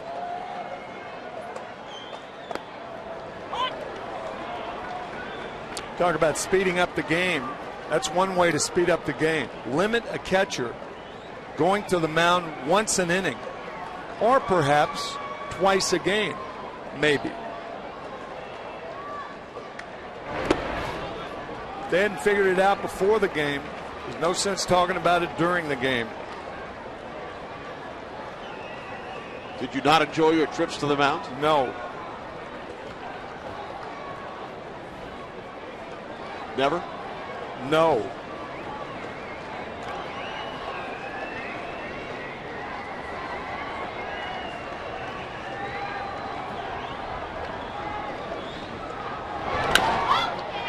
On the ground to the right side. We head to the 9th. Angels add 2 in the bottom of the 8th inning. Now lead the White Sox 12-9.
Top of the 9th inning, Dwayne Wise leading off for the White Sox against Ernesto Frieri in a 12-9 game. Angels looking to end their 3-game losing streak.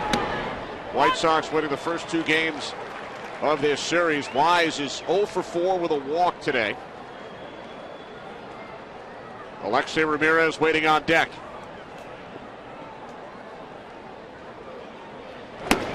Great job by our entire crew, led by producer Pete Macheska, director Bill Webb, associate director Aaron Stoikoff, broadcast associate Jordan Harrison, technical director Paul Harvath, tech manager Dan Rotante, pregame show produced by Rich Cincimino and directed by Lucas Altman.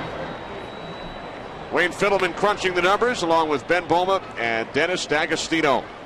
A lot of numbers to crunch. Whew, man, a lot of base runners this afternoon.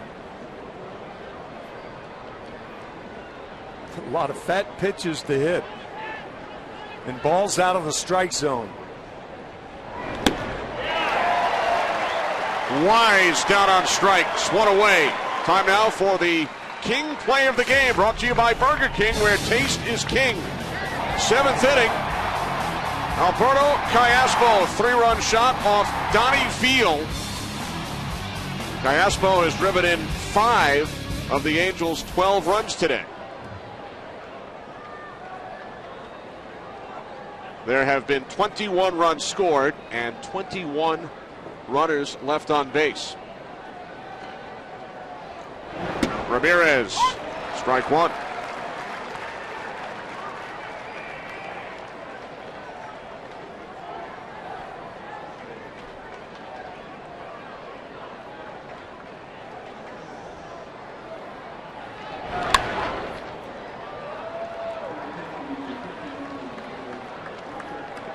Nothing in 2 on Ramirez. Tonight on Fox, 4 episodes of Cops. Back to back to back to back. All right. I know you'll be checking it out in the hotel room. Oh, yeah. Called strike 3. So now the White Sox down to their final out. Right there from Frieri.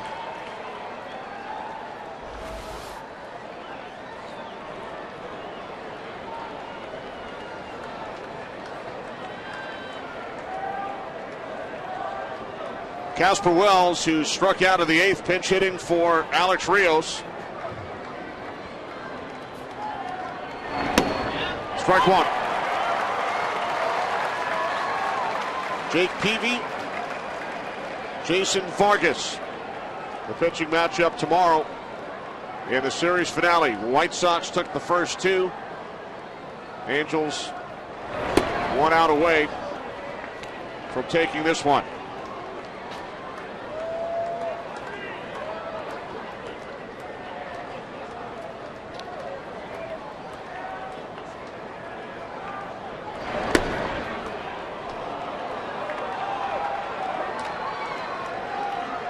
Armed Forces Day here at Angel Stadium. Angels led 10-4. White Sox would score 5 in the 8th. Angels add 2 in the bottom of the 8th to increase their lead. As Frieri falls behind in the count, now 3-1 to Wells.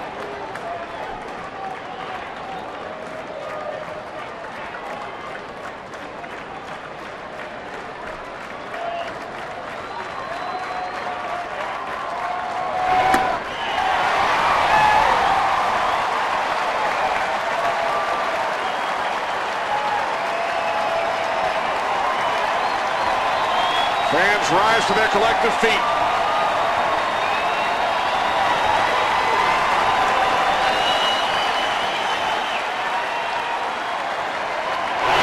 That will get. Frieri strikes out the side in the 9th. Angels over the White Sox, 12-9. For Tim McCarver, Ken Rosenthal, and our entire crew, this is Kenny Albert saying so long from Angel Stadium as the Angels end their 3-game losing streak.